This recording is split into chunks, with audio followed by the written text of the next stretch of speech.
It's 7 o'clock. It's still.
There we go. I had one job, but you know how that goes. It's Wednesday, so you already know what that means. When you see these two on your screen, that means the best of the West is live. This is episode 44 of S4UWrestling Chaotic Summer. Because let's face it, the summer has been lit. So I'm Trell, and that's my guy John. John, how you feeling, man?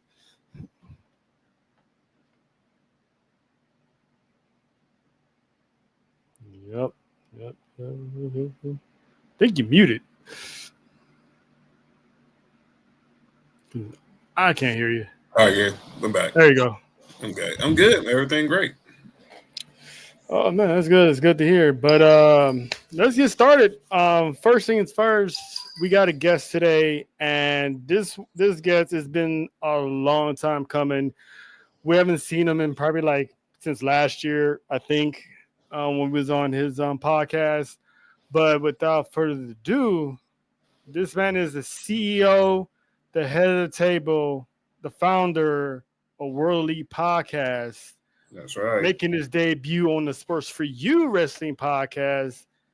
My guy Dylan, what's going on, big deal? Hey, how y'all doing, guys? Thanks y'all for having me. Oh man, hold up. Dill, you a Saints fan too? Oh yeah, man. Oh man, I gotta. Oh boy. Yeah. My guy Dill. Can't avoid you guys these days. My guy Dill. I did not know. Oh yeah, big Saints fan. Oh yeah. Oh, you looking at one right here too? I had no idea. Hey, there we go. Hey, look at, see, you know what I'm saying? The Lord works in mysterious ways. You know, I see. Oh boy, here we go.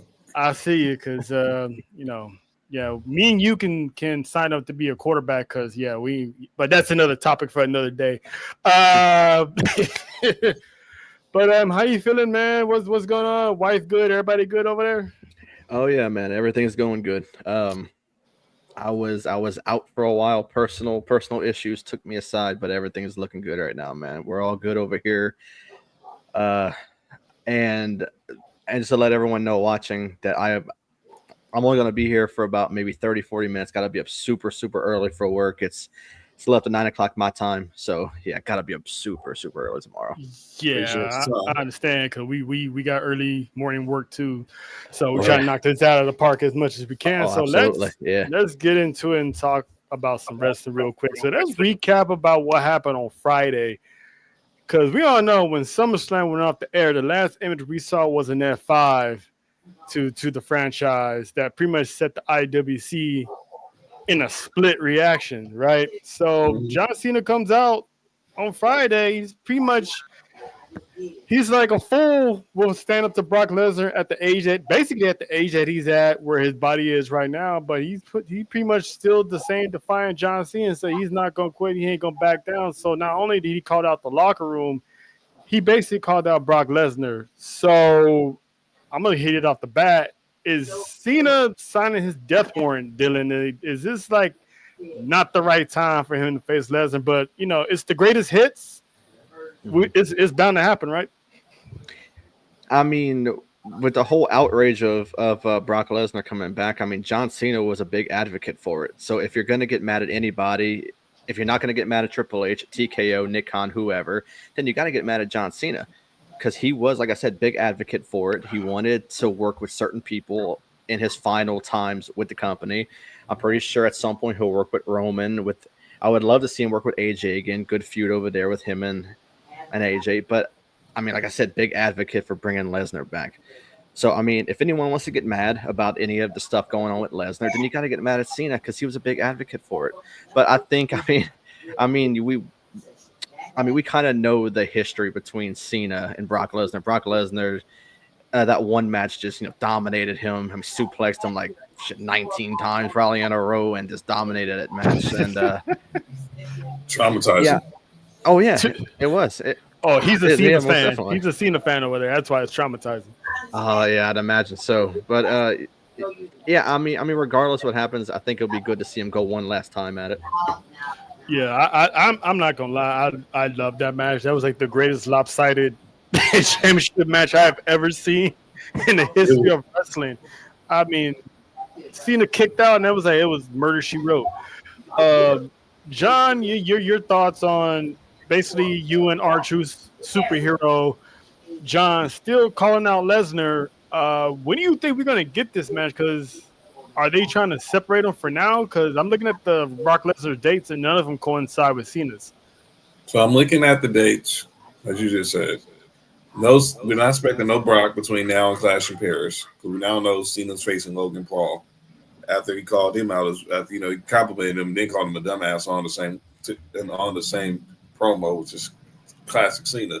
And then we see there's reports about where Brock might pull up. So we've been seeing these reports in the last 24 hours about another PLE, probably they're moving Bad Blood up to September as opposed to his traditional October spot, and that being the spot where we get Cena Lesnar. So I think this is happening real soon. It wouldn't shock me if Brock popped up in Paris just to F5 Cena one time, and then we see him on TV officially on the road to Bad Blood. So it is. I had no problem with Cena calling him out. Like Dylan said, all the he said, she said. Who wanted Brock back? Who didn't want Brock back? I don't think John Cena can do the company role, but I always go by what Triple H said on Real. Cut the BS. This is John and Paul talking. And I know for a fact that there's no way John Cena had no way in knowing that Brock Lesnar, that he was coming back at SummerSlam. Come on now. Cena, you my guy, but let's just be real now. Everyone had a part in it, whether you like it or not. Yeah, I'm kind of with Faith here. This could be an intertwine of retirement tours. Right. Because Lesnar, we don't know how long that deal that he had. So his retirement tour obviously is going to go longer than Cena's. Mm-hmm. So because there's a plethora of who's who that Brock Lesnar can face at WrestleMania. You got Braun Breaker, you got Gunther, which has always been talked about for the past since they met up at the Royal Rumble that one little instant. So Gunther can basically put down another legend. It could be Cena also, but the reason I was wondering how far they're gonna push this back because all of Brock Lesnar's dates, I think his first appearance is September 15th on SmackDown. Cena's only September appearance is September 5th on Monday Night Raw. Okay, so I've seen it. So yeah, you're right. So Cena's gonna he's gonna be on the SmackDown the after the fall off of Clash of Paris. So that's gonna be the 5th. Brock Lesnar is gonna be on the 2 SmackDowns following. Mm-hmm. But for some reason John Cena is pulling up to that Raw. You say on the 15th. On the 5th, yeah. On the 15th, he's one of that Raw Monday Night Raw, which is odd. That week that Brock Lesnar makes his second appearance on SmackDown. Yeah, because it seems like they're because I have it right here. Where's that date at? I think I still have it. Yeah. So if you see he has 2 appearances actually. I'm sorry. He has the SmackDown appearance on the 5th, but the day that 15th, he's gonna be on Monday Night Raw. Right. So you sandwich Brock between the 12th and the 19th. Those 2 SmackDowns. So they're going to be kept separate. So it makes you wonder, what is Brock Lesnar going to be doing on SmackDown, and who's he going to be whooping ass? Because Cena's not going to be there. Well, the good question is also, if that PLE is the 20th, that means Lesnar would be on the SmackDown the night before the go home show for Bad Blood. So which by the way, I'll propose for them to move that that pay-per-view to then and call it Bad Blood, because that's probably one of his. I will put Lesnar over Edge as his greatest rival. Cena said it. Cena said it himself. Because this man been getting his ass whooped by Brock Lesnar for accumulation of 20 years. Hurts. For 20 years. From 02 all the way to now, it's like you've seen John Cena beat Brock probably like twice. Actually, once. Yeah, once. And that was Extreme Rules when he made his comeback. So after that, but anyway, so Cena's calling out Brock Lesnar, and then here comes Logan Paul. So we was always wondering, when are we going to get Cena and Logan Paul, and how are we going to get it if both of them are heels? So thanks to Travis Scott and Dwayne, we got to worry about that anymore, because now we're actually going to get Cena versus Logan Paul at Clash in Paris. And then it was basically a setup trap, because Drew McIntyre came out and attacked Cena, and here he comes the Golden Boy Cody Rhodes. So now we're going to get Drew McIntyre eventually and Cody Rhodes, but for now it's been officially made that it's going to be Logan Paul and John Cena. How we feeling about that match? Dylan, how you feel about it? If in Cena's final time with the company, if I'm going to see him work with someone new, I would like that it's going to be Logan Paul. We've seen Cena work with so many people over the years, but we never seen an up and coming guy like Logan Paul, who came in as a YouTube guy, who was making vines back in the day and whatnot with his brother, and then come in and be a good actual professional wrestler. And now he's coming in and working with the greatest to ever do it. I think that has so much potential to be something really good at Clash in Paris. So a lot of people are taking Logan's personal side and like, oh, we don't want this and stuff like that. But I actually want to see this, how it's actually going to play out. Because Cena has shown with his age, he can still go, even with the Netflix thing. He said at this time, his body is just starting not to be able to do it no more. There's only a certain amount of time that he has left. But to work with someone like Logan Paul, who can actually go in there, one of the few celebrities that can still go in there and perform at a high level, I'm really excited to see what they can do. Yeah, I am too, because take nothing away. The guy, can be a douchebag, especially the whole ripping people off. I can separate that. I'm one of the few that can actually separate, the person from the in-ring skills of the athlete. The man has proven worthy that he can go. Randy Orton has praised him. Cena has praised him. Roman Reigns doesn't step in the ring with anybody and make anyone look good. So he went toe to toe with him. So Logan Paul can really put in the work, and he has the knack for viral moments. Just ask Jelly Roll and the meta glasses, because that was insane. But him and Cena, Cena's body is wearing down, but man, what a performance that man put on at SummerSlam. And he told Cody, that's pretty much all I had. That was a classic. So from here moving forward, I think we probably just didn't get just vintage Cena, as far as, high spots here, let Logan Paul do all the heavy lifting, getting his butt kicked, and then hit the 5 moves of doom, do this, do that. And for the first time, we're not going to get a Cena special. we're gonna get an actual either STF or an FU and call it a day. Mhm. But John, how you feeling about Logan Paul's match against John Cena? Because a lot of people, for some reason, don't like it, which is their thing with emotions. But with us logic people, how do you feel about this match? I'm glad you went there because this actually takes away from my. This actually just eliminated what I want. What I have for this is what we're doing. Because something else I saw earlier is going to be on. This is what we're doing for later. This whole talk that John Cena is wasting his retirement tour on Logan Paul is flat out ridiculous. Me and you've been saying this from the moment this this tour started, and I've been very consistent, Dylan, when I've been saying this on the show. Mm-hmm. And Terrell said it earlier. He's playing the hits. Mm-hmm. Orton, Punk, now Brock. Cody was a remix. Logan Paul's a remix. He's playing the hits. Outside of what you said earlier, AJ, we haven't seen AJ yet. Obviously, we can't get Edge because of his contractual obligation to AEW unless Tony Khan, shows a little leniency. But exactly. But he's gonna play the hits, and he's gonna play the hits. That's exactly what he's doing. He's playing the hits, and he's remixing a little bit of what he's been doing this year to get through these next 4 months. So, and then obviously, I know we're gonna talk about a certain wrestler later on based on Trail's t-shirt and background. That's not this Logan Paul, as much as we want to call him a douche.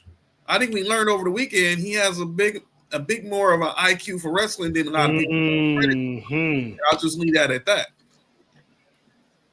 Exactly. I mean, we're gonna dive into that later because I've never had disrespect towards Logan Paul as far as WWE goes, and that pretty much the stuff that I heard from Killer Part 2 raises my respect for Logan Paul even more to this day. But anywho, shout to Cena and Logan Paul. I'm pretty sure they're gonna tear it down. Mm-hmm. I would not be surprised if this probably opens the pay-per-view or be like second, third match in. Right. Because it's not a main event. I love you still though, Mimi. Our girl Mimi Black Wrestling in the building. By the way, happy birthday, Corey. Again, for Black Wrestling in the building in the house. Yes. No. Hey, it's all right. Hey, it's all right. We ain't talked about her other least favorite blonde yet. Hey, that would be more than a couple of thumbs down. Oh, okay.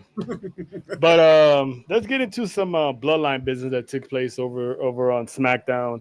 The MFTs, man, they pretty much demolished the Motor City Machine Guns with ease, by the way. And Talatonga, I mean, if they book him right, I mean, that guy can go places. But why gotta pick on her, man?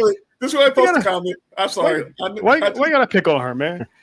But after the MSC dispatched of the Motor City Machine Guns, Sami Zayn made his return to Montreal, Canada. I think they was in Montreal, right? Yeah, they was in Montreal, and then Montreal Friday. Yeah, so he pretty much hometown boy came back. Why I do not know because he goes on Raw, but good old never minds his own business. Sami Zayn found himself a match with Solo Sikoa and actually pinned Solo. What are they doing with Solo? I mean, was that a loss? I mean, obviously it was Sami Zayn's hometown, but couldn't they put him in a match with Bachaloa if they're gonna throw him a victory? Why sacrifice the champ, Dylan? I mean, for one, it just shows bad booking for a champion. I mean, if you're gonna do anything, like you just said, put him in a match with somebody else, like Tongaloa. I mean, don't put your champion in there to take an L. That makes absolutely zero sense. I think they're booking Solo bad as a champion because they just showed that he can't win without help. And he did the same thing in the steel cage match with Jacob Fatu. They showed that he needed Talatonga to come in there and kick the door in. So, I mean, it's just bad booking for me. Hey, Faith brought up a good point because I was thinking about this with the whole Karrion Kross in his rear view mirror, and then pretty much Roman and CM Punk, LA Knight, Jey Uso, they got the vision on lock. could Sami Zayn be returning to SmackDown to lend a hand to Jacob and Jimmy? I could see it because I mean we saw the MFT got their leg back Monday in Quebec, so this is far from over. I wouldn't be shocked if we see Sammy pull up the Beantown on Friday night. Maybe is it him versus Solo at Clash in Paris, or do we get, as I think someone said in the chat, do we get the 6-man? Or you just said come back to help Jimmy and Jacob? We get a 6-man with them three versus the MFTs at Clash. It's kind of confusing to me because we talked about this last week when we talked about the match with Jacob. It was like the steel cage match didn't live up to the hype because I think they overprotected Solo, and it sounds like once again they're overprotecting Solo again. But I don't know why him. What was the purpose of him losing to Sammy? Because technically, coming off a win at SummerSlam, you would think that Solo would start building some momentum to be a legitimate champion and not just a celebratory champion in fans' eyes. Yeah, I mean, we didn't see Jacob take not one loss as United States champion until it was Solo. Right. So this man is taking at least 2 losses? Solo? Yeah. Because he lost. I think he got pinned the week after he won the title, if I'm not mistaken, right? I think so. Yeah, that Friday night SmackDown on the 4th, right after after Night of Champions. Yeah. So it's like, why they doing this? It was a tag match. It was him and Jacob versus Solo and I think JC. Yeah, he took the L that first weekend as a champ. So that was the first one. I mean, they've been raw dogging Solo for a minute. Like, come on, man. Like, I just don't get why. I mean, have this man be a dominant champion. Like you said, they're babying him. Is like that steel cage match at SummerSlam could have been way better than what it was if they just let these two beasts just go at it. Yes, Faith, they raw dogged the hell out of him. They didn't even take him out for dinner afterwards. They just went straight to business. No dessert, no nothing. No Vaseline. In the words of Ice Cube, no Vaseline. Like, just here and then you got to leave. You ain't staying the night. But yeah, that I don't get it. There's gonna be another hashtag free Solo in a minute. The way they keep messing up these stars. Speaking of stars getting messed up, the tag team match, the main event of Logan Paul and Drew McIntyre versus John Cena and Cody Rhodes, which is kind of ironic because days before that they had that war, so you just put them together as a tag team. It's like, all right, you're supposed to forget that classic we just saw. But after the match, I mean, Drew McIntyre Claymore the shit out of Cody Rhodes through that table. Why I have this visual of Mimi just standing on her couch saying hallelujah right now? No, not Mimi. Lena's definitely gonna be like Lena, Mimi, Dora, everybody in that we affiliate with who is see. Yep. And then it's probably their comments come back to back, right? Yeah, definitely. It was funny, man, because they just took them to the woodshed, and it wasn't even it was like literally nobody's business. But John, does you think Drew is gonna actually beat Cody Rhodes, or are we actually gonna have Cody Rhodes make it all the way to WrestleMania 3 straight years in a championship match? I think it's happening. I think Drew can do it. I think we're gonna get a good series with these two. Their history, whether it's TNA or in it, I don't know if they had any. Did they ever cross paths and evolve? But we all know the history of them in TNA, and obviously they both had. We know their stories, how their stories parallel to WWE. Drew McIntyre was the chosen one from Vince. He didn't live up to the potential because didn't get a chance to really live up to that potential. Goes away, finds himself in TNA under his government name. goes overseas, and he comes back, goes to NXT, and tears it down, and finally gets back on the main roster. And he's had some ups and downs, but we know that Drew McIntyre has been putting boots to asses ever since. Cody, same difference, but he was the prodigal son of the American Dream. Obviously, had to learn from another prodigal son in Randy Orton. Didn't click, left, found his way back, trying to find himself. Now, here we are, finally, after these two men being under the same promotion, reincarnated for the last 3 years. We're finally going to get this kind of like dream match for those indie diehards who know what Drew Galloway, aka Drew McIntyre, and one Cody Rhodes can do.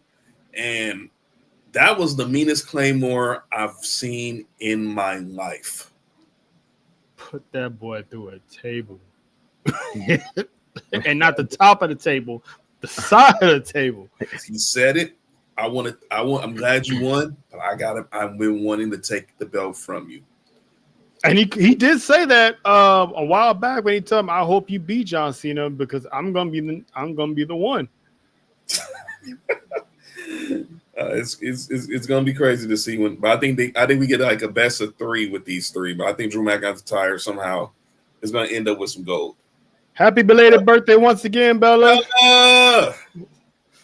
And once again, happy belated birthday. I know you were celebrating up there with the Phillies, with the Eagles. But yeah, man, him and Drew is gonna be a good one because if Cody can survive 3 rounds of Brock Lesnar, I think he'd be all right with Drew McIntyre. Because Drew is the one that beat Brock Lesnar at WrestleMania, so it goes hand in hand right here. And what did Lena say? I'd rather see Drew as champ. Wow, she really does. Of course you do. Our great Arthur. Of course you do. That's gonna be the theme of this storyline. Drew for champ. # Drew for champ. Yeah, because there's gonna be a lot of # thank you Drews, # Drew for champ, # king of trolls, # Claymore Country, # bored at work. I still got to get that shirt. Yeah, that shirt is dope. But yeah, that was pretty much the big things that happened over there in SmackDown. Monday Night Raw was no different, as pretty much CM Punk came out to address, Seth Rollins, and of course you get Paul Heyman, and then you get, as Nessa likes to call them, Ruthless Records. Yeah, exactly. And then of course the Tribal Thief, he got his Shula Fala. I mean, that gimmick alone is. I'm waiting for the T-shirt because I'm getting the shirt. I don't know about y'all, but I'm getting the shirt. So Punk comes out, and before he can get started, LA Knight comes out actually, and those two. I don't know about you, Dylan and John. Those two give me Rock and Austin vibes a little bit, because you got the no nonsense, you got the charismatic one, but both of them they don't hate each other, but it's like you constantly in my way. Mm-hmm. And both of them are in their 40s, so go figure. But yeah, and then Paul Heyman, of course, had to come out and ruin a good moment, and then he brings out, Seth and the goons come out. We're gonna get we got Braun Breaker, pretty much Team Braun against CM Punk and LA Knight. Yeah. But Braun Breaker, once again, acting like his uncle, he was not gonna wait, and he was like, both of you guys are 40-something years old. You guys are 100 years old, combined. So math. And I mean, he kind of. I mean, yeah. I mean, they're almost 100 years old combined, but he could take them both on his own. But Dylan, how do you like this faction division? I mean, is it working for you? How do you see it going about so far against Punk and the gang? I mean, it's working for now, but there's going to come a time where one of their ego is going to be bigger than the other, and it's going to turn them against each other. And I mean, for one, they can't stay in a faction forever. I mean, one of them is going to be a big star before the other, and I think it's going to be Braun Breaker. Yep. And I think, Absolutely. and for one, he's going to break off soon. But for one, it's not going to be right now. I mean, they're going to be teaming for right now. But I mean, give it some time, and he's going to go on his own and just be a big star, bigger than what he is right now. Yeah, John. Yeah. No disagreement there. This Braun Breaker is approaching that time. And like you were saying when we did Tribal War Zones, like he wants to smoke with anybody. He don't care who's standing in the ring. They ready to go back to the locker room, strategize. He's like, no, what are we waiting on? I'm here, they're here, let's throw hands. And Braun Breaker had to be the voice of reason to say, let's go back to the office. Yeah. And let's strategize. And then he dropped the Steiner math, which was just properly funny. That boy is truly the nephew of Big Papa Pump. I know Scotty done got a lot of good Christmases for a lot of the stuff over the last few years, man. He got some good Christmases over the last few years from his nephew. Yeah, man, because I've been calling this. I mean, you're looking at. I thought Seth Rollins' injury was actually legit. I could have saw, Braun Breaker go on, win the championship for some reason, didn't have Seth cash in, but we all know how that went.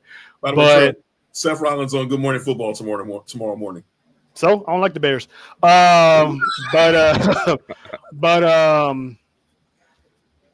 It's the same because I got this man being like he's a champion sooner rather than later. I mean, they're probably not going to put the title on him now because Seth Rollins got a long way to go with that championship, at least into WrestleMania. So I'm calling he's going to be a champion in 2026. I agree. Whether it's Money in the Bank or whatever it is, the man's going to win some big-time gold next year. So, yeah, those two, that him is going to be spectacular. But they pretty much made a match for Seth Rollins because Seth Rollins thought he left town, but he was actually there the whole time. So it's going to be him defending the World Heavyweight Championship against CM Punk, LA Knight, and main event Jey Uso. Yeah.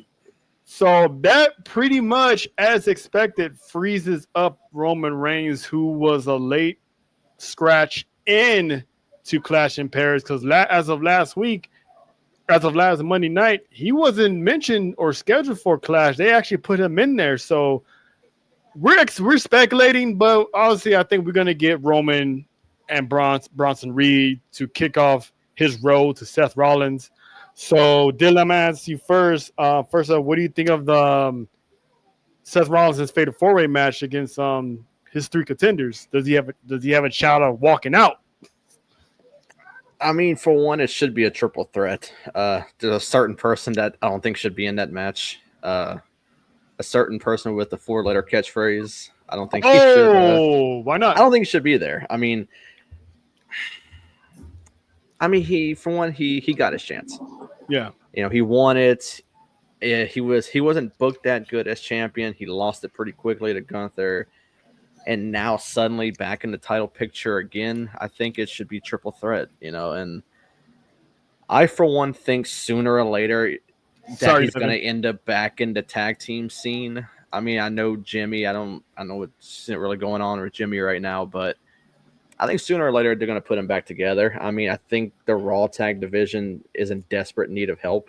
The SmackDown tag team division is unbelievable. Yep. But Raw is dying right now for a tag team. And as much as you can look at Jay as like that main event guy, even though his last 2 PLEs he was on, he opened the show. He's the main event guy apparently, but he's always opening the show rather than closing it. I don't think he should be there, but I mean, I'm not the one booking the show. I'm not going to be the one in the IWC complaining like all the other people do that complain the entire show.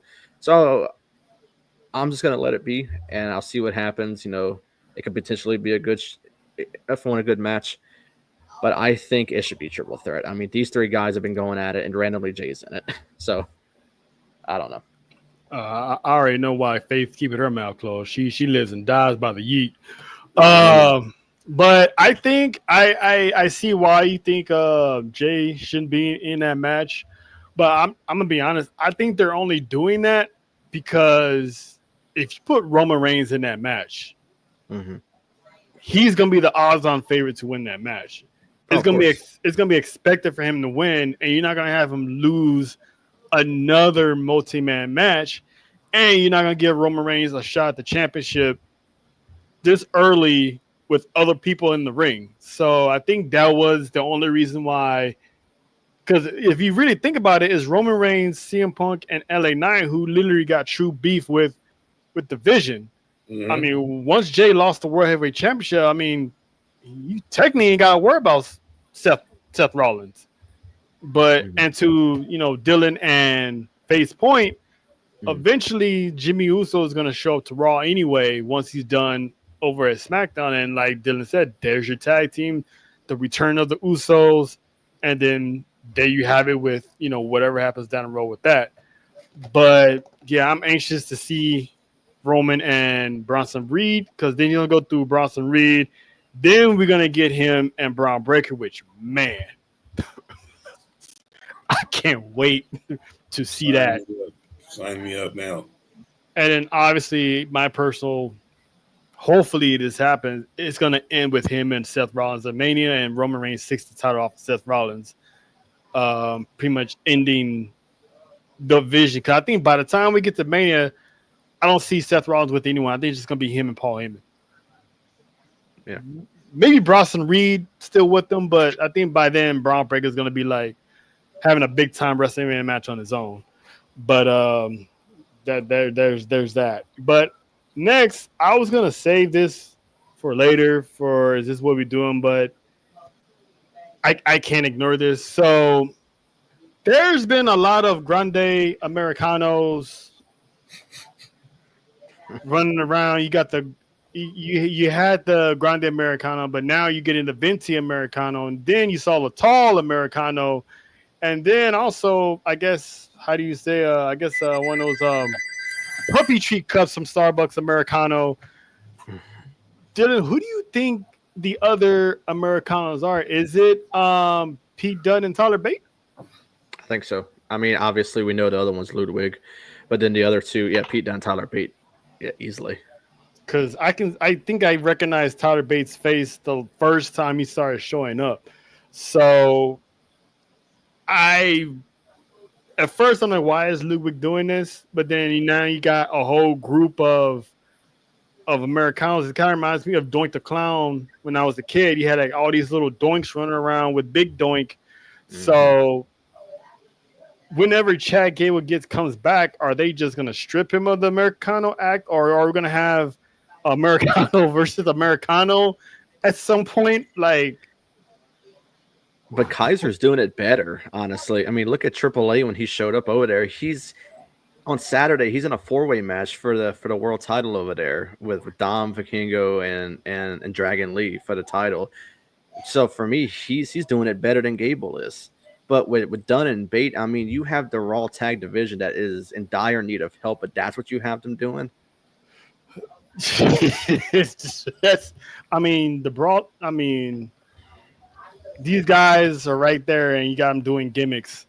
But that's neither here nor there. The one thing I want to get to with that tag match, you had AJ Styles and Dragon Lee versus Dominic Mysterio and Vinci Americano. Match was good. I like it. It was great. It was great luchador action featuring AJ Styles because AJ Styles can go to war with anybody.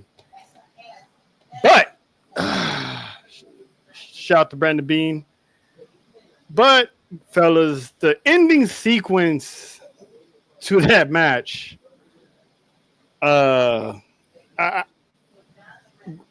Vince Americano, usually goes for the whatever metal thing that he puts on his forehead. For some reason, this Americano had a hard time finding it.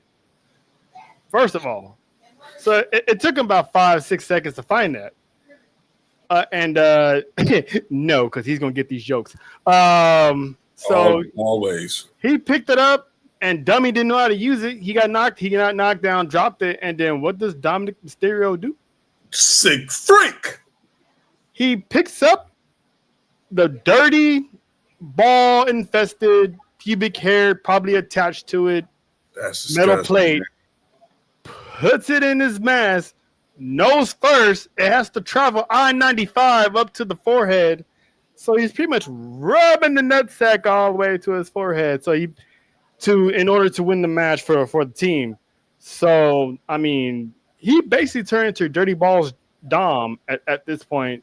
Dirty bomb, dirty bomb. Dirty Balls Dom. That's gonna be his nickname for forever. Dylan, your reaction, your initial reaction watching that sequence, bro, because that's nasty.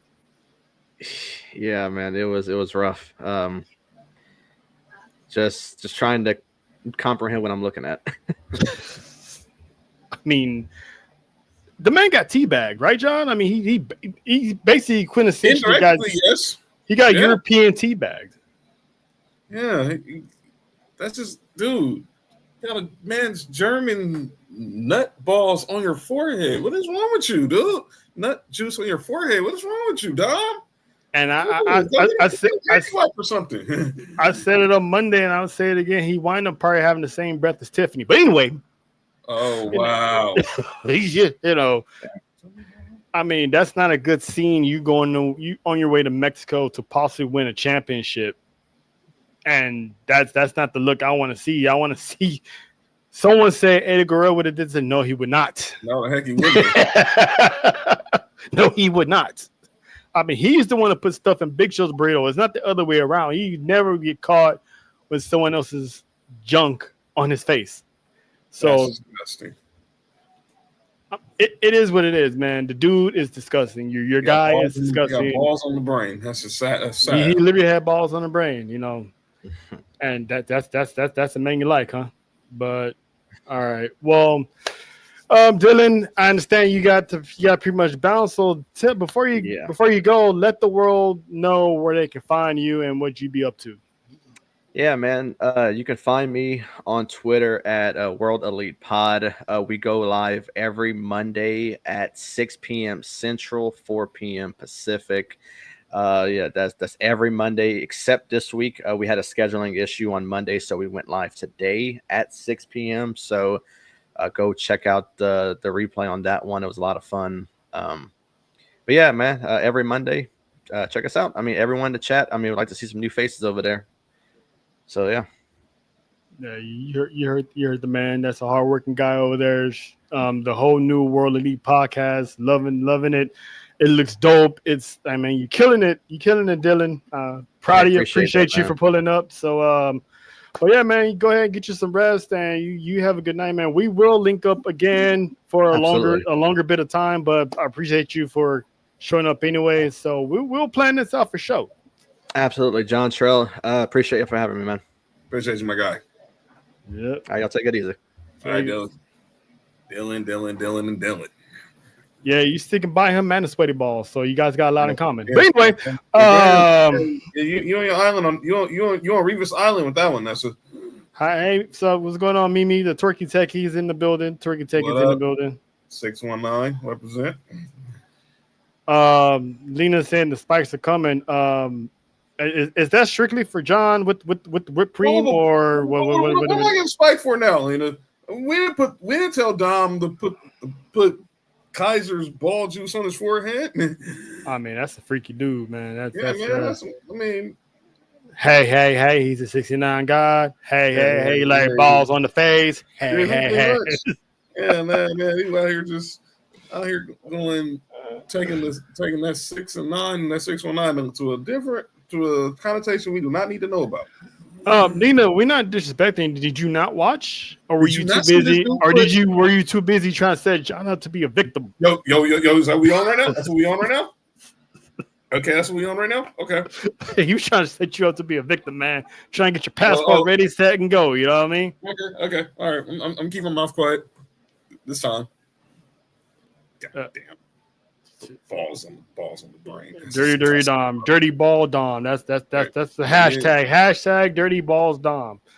Oh, here comes TJ. Oh, see, that's what we on now, huh? Oh, here we go. Okay, TJ. Okay, TJ. Hey, the man's trying to give you tips, man. But just if you're gonna use syrup, try sugar free. Because sugar free will save your life. Nessa tested, La Madrina approved. You heard? But he said, "She'll be gentle with me, but you're gonna feel the pain." Yeah, she hit you with the Method Man. I bring the pain. I'm going on the brain. Oh, we sleeping outside. I'm gonna be like them old school, had a big ass boombox with the thing playing on the outside. Dirty balls. dirty balls. So, no, that implies he likes dirty balls on his forehead. But either or. But that's not my problem. But anyway, John, as you mentioned earlier, Sami Zayn put up the Monday Night Raw. Had a match against Rusev, which was pretty good, by the way. Mm-hmm. Why did he have the match with Rusev? Because the man never knows how to mind his business. Yes. And he wound up getting socked out last week for it. So after his match with Rusev, well, the match didn't even get an official ending because Solo and the NFTs came out and basically jumped. Wait, hold on. Wait. See, Nessa. All right, the man. hate. This is why you always instant shit because you always talk shit, dude. Hard-headed. See, this is why every week, every month, this always happens to you.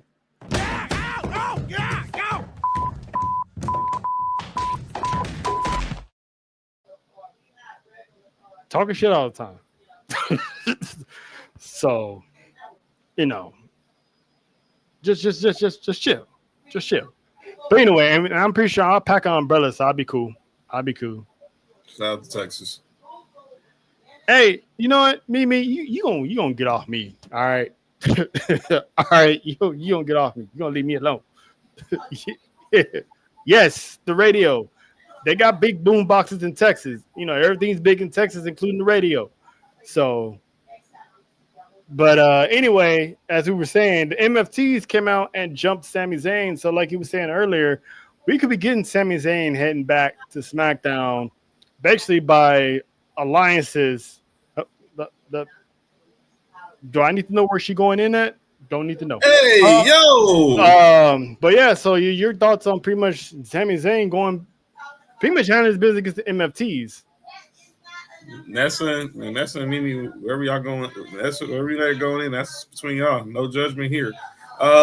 It's crazy because, like we just said, and like our girl Mimi from Black Wrestling was saying, they're making Solo look like Bloodline Solo right now. So if you're gonna make him a champ, you got to take the chains off. You have to take the chains off the bike. You know what I'm saying? Take the dog off the chain and let him go out there and run free around the yard.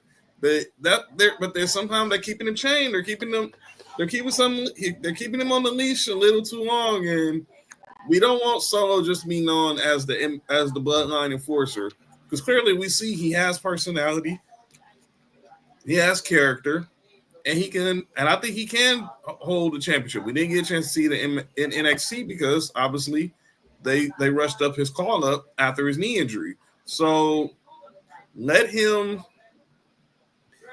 be a very productive champion and not a transitional champion. And I do think if we like I said, we don't get a 6-man at Paris, I think we get him and Sammy in Paris in the next 2 weeks. Yeah. Wherever they go from there, I'm assuming maybe.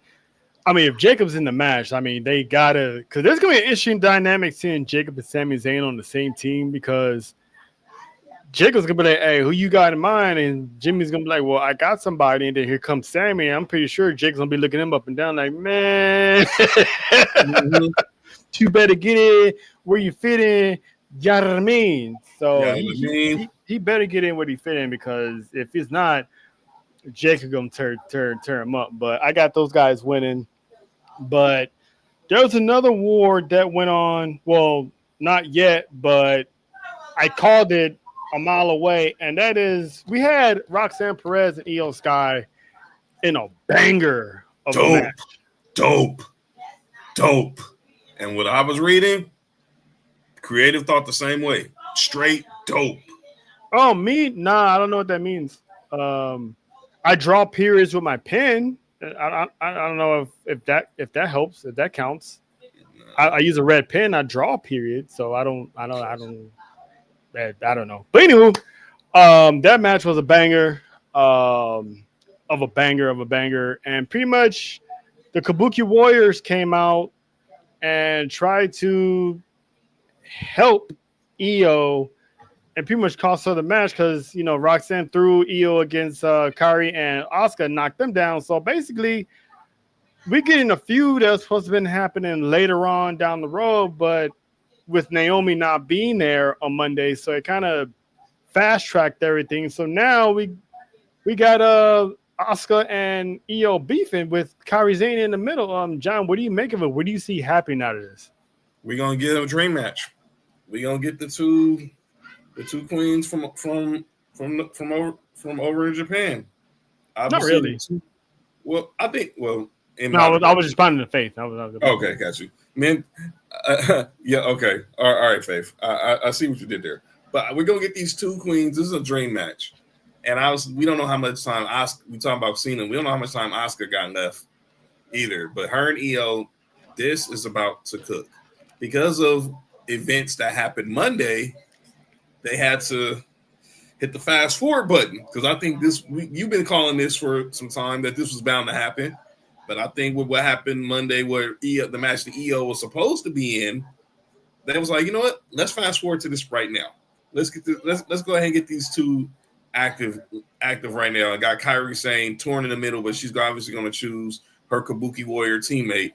Mm-hmm. And as Nessa was saying, Rhea being a little messy, saying you can't trust Asuka and Kairi. And Io was like, stay out of this. It's none of your business right now. It's none of your business. She's right. It's none of your business. This is damage control, Kabuki Warrior business. This had nothing to do with you, mommy. And I love you, mommy. But no, stay out of it. And we also know a certain La Primera has got her eye on Io too. It's like, you know what? Because she got unfinished with her because they can never finish their matches. So it's like Io needs to keep her head on a swivel real quick because now she got Asuka problems. She got Rhea. We're gonna get the Kabuki Warriors versus Rhea and Io, like Lena said, and eventually, like you said, also, Stephanie Valkyrie, she wants her rematch with Io, but now with Naomi being pulled. Is she going to be well enough in time for Paris? Because Stephanie has a world championship match. Old. Well, we know tomorrow we're going to get Naomi and Big Jim on Stephanie McMahon's podcast. That drops tomorrow. They already teased one of the clips, which is pretty much proceeding caution isn't just a character. It's a way of life. And Big Jim says he's seen the caution a few times before any of us saw it. So that laugh that she makes, she's made that laugh at the crib. And I can't wait to see. Obviously, we don't know what's going on with Naomi. We're going to wait. I'm not going to assume. We're just going to pray for the best. And I expect by Monday we'll have some clarity as we're getting ready for Clash in Paris in the next 2 weeks. But I think we'll get some clarity between what's going to be said on this podcast, which I don't think we're going to get any breaking news there. I think we're going to see Naomi showing her vulnerable side. By the way, she also had an interview on No Contest with O'Shea Jackson Jr. and TJ Jefferson that was recorded weeks ago that they dropped on their latest episode with Callie Armstrong. So you can hear some more stuff. And this was obviously, Evolution. Mm-hmm.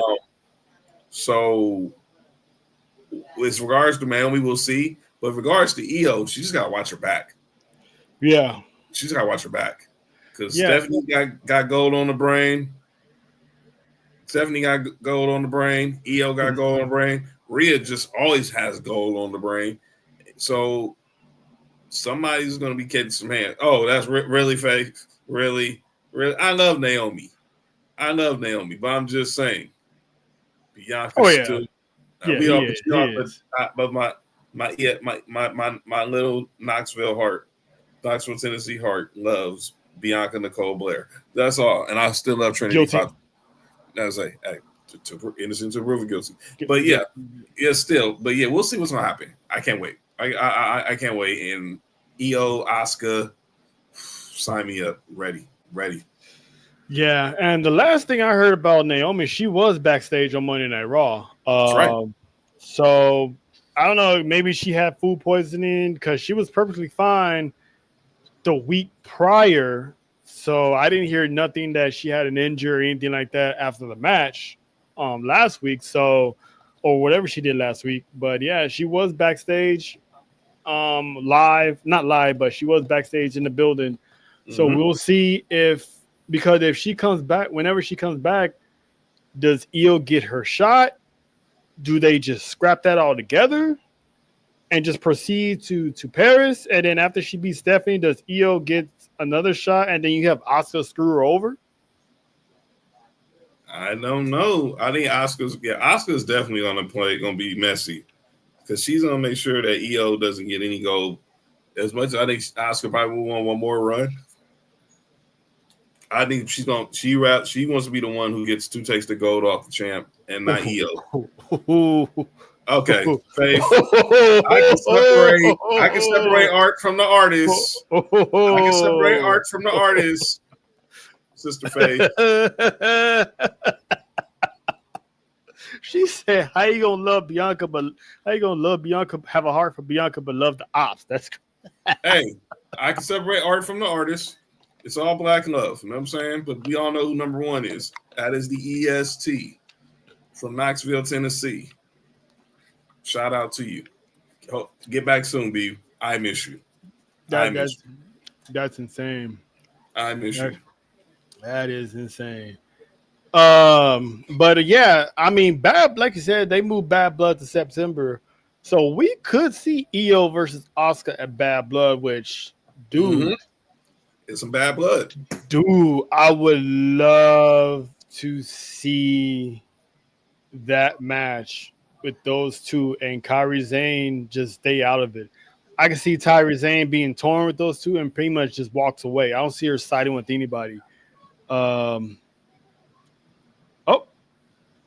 She'll probably just tell me to proceed with caution. She probably didn't say my name right. She'll call me kind of Jonathan Wasson, or she wouldn't even say my name right. You saw what she said. She did Stephanie Valkyrie.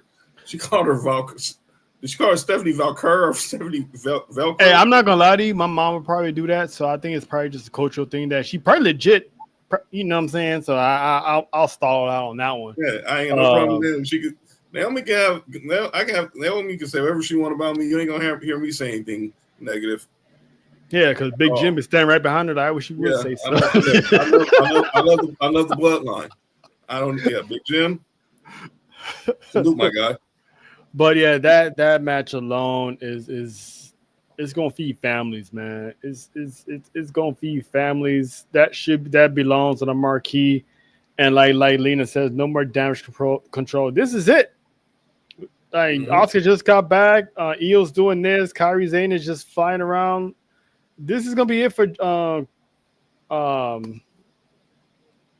damage control. So this is a split that's waiting to happen. All groups don't last forever. They had a good run for 3 years, 3 years. They came back in 2020. They came back in 22. SummerSlam 22. Yeah. So as soon as Dakota Kai got released, it was Dakota Kai got released. Asuka was already injured. Kairi Sane got injured. So it basically was just Io. Yeah, and she held it down because she's a genius. Yes, Kairi's gonna be torn, but I think we all know she's gonna lean more towards Asuka. I don't know. They're all from the same place, so true that. I mean, Io, Asuka, I get it, but Io and Kairi Sane, they literally came together in NXT in the Mae Young Classic. They both came together while Asuka showed up solo and went straight to championship gold. So this dynamic with those three is going to be interesting, and I can actually see Kairi Sane just like, y'all got it. I can't take this. Y'all got it. So I'm with you, Faith. I'm ready for some Asuka and Io because this has been a long time coming since they was cussing each other out in Japanese a couple years ago, which was like some good stuff. But in some good news, John, I hope You hope. that Triple H has been listening to this podcast. Uh-huh.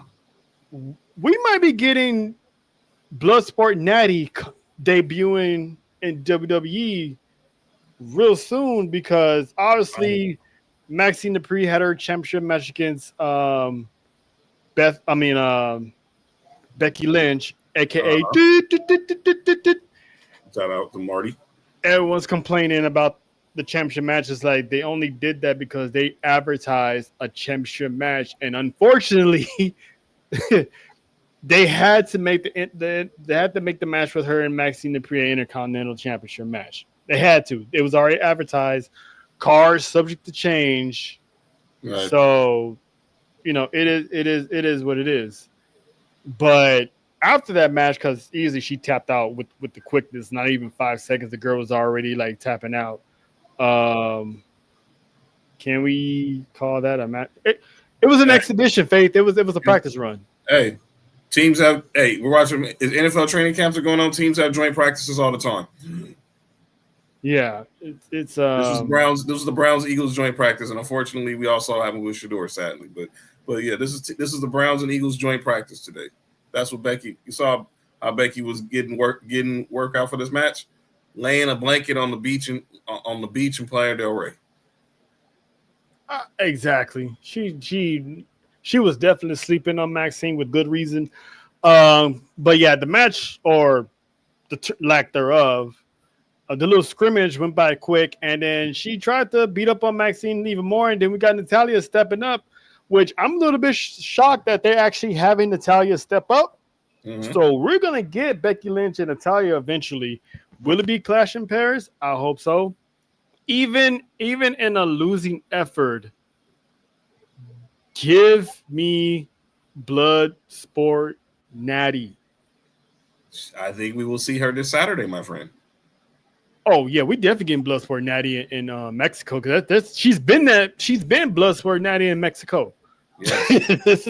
She's going for the La Reina championship in Triple Mania, which by the way, yours truly, John, Nessa, and I think JoJo signed on for it too. So the Fab Four is going to be bringing you Triple Mania this Saturday. So stay tuned for that. Yeah. As that promo gets released later on in the week. But yeah, I need that Dungeon Natty because she's been killing it in the indies, and it doesn't make any sense why this woman has not been back on the main roster. She wants it, and we all heard. I shout out to Big E again, being that advocate for the women's division as he usually is, and she wants it. But and tell you this, so I'll let you put your Booker hat on right now. She wants to do this, but she wants it. She wants it to be right. Mm-hmm. So I'm giving you the pen, the canvas right now. We're getting Natty. Well, we're getting Natty Neidhart. We're not getting Natalya. We're getting Natty Neidhart on Monday night. Let's put Becky aside. What is a real feud? Someone say she comes out and she just comes out and just wants to whoop ass. Who should be that target? She comes out there. You know what? Her music hits. She's in the all black. She got the gloves on, and she's just knocking chicks out left and right. I mean, there's not enough women back there that can actually interrupt her. Right. That's a heel, to be honest with you. Because Bayley's not going to do it. Bayley's already having a midlife crisis. Praying for you, sweetheart. There's not that many heels out there. Asuka's not going to do it because she's busy with Io. Rhea's too busy being messy in over there, so it's not gonna be her. It ain't gonna be Naomi, so she's definitely gonna be coming out looking for Becky. That's pretty much what it is. I would have her call out Becky, have Becky come out. They do a little face to face. Give me this low key legend, Natalya, Natty, and see. Let her burn Becky on the promos on the mic. Because this isn't no Nikki Bella that Becky's gonna be talking to from Total Divas. This is still Natty Neidhart who can burn a woman if she wants to. Because we all know Natalya can out wrestle Becky Lynch anytime of any day of the week. I agree. So let's not do that at all. So I will build this up towards Paris. Have them fight. Just have them, just go at it again and just fight. We need to see this Natty less talky, more fighting. Mm-hmm. Throw in a cuss word here or two, or just let the woman go. That's what I would book. Just let her come out there. All those promos she did on her off time, all those promos she did in NWA, all those promos she did at Bloodsport. The woman is in ridiculous shape. Insane. Shout out to the dungeon. Shout out to the dungeon. She is in her prime now, and it's like she needs to be let loose now. Right now. So what if they say I need Natty to bring up Becky's hot husband, Saucy Pigs, and that? Oh, hey, yo. That's true. Yep, she is from your neck of the woods. Yeah, let Natty bring up her husband, and let Becky Lynch bring up the fact that TJ can't wrestle no more. Let her do that. I dare you. Don't bring up two paws. Don't bring up two paws. Let her do that. I just want to see Becky say something that would knock her so silly that all she can say is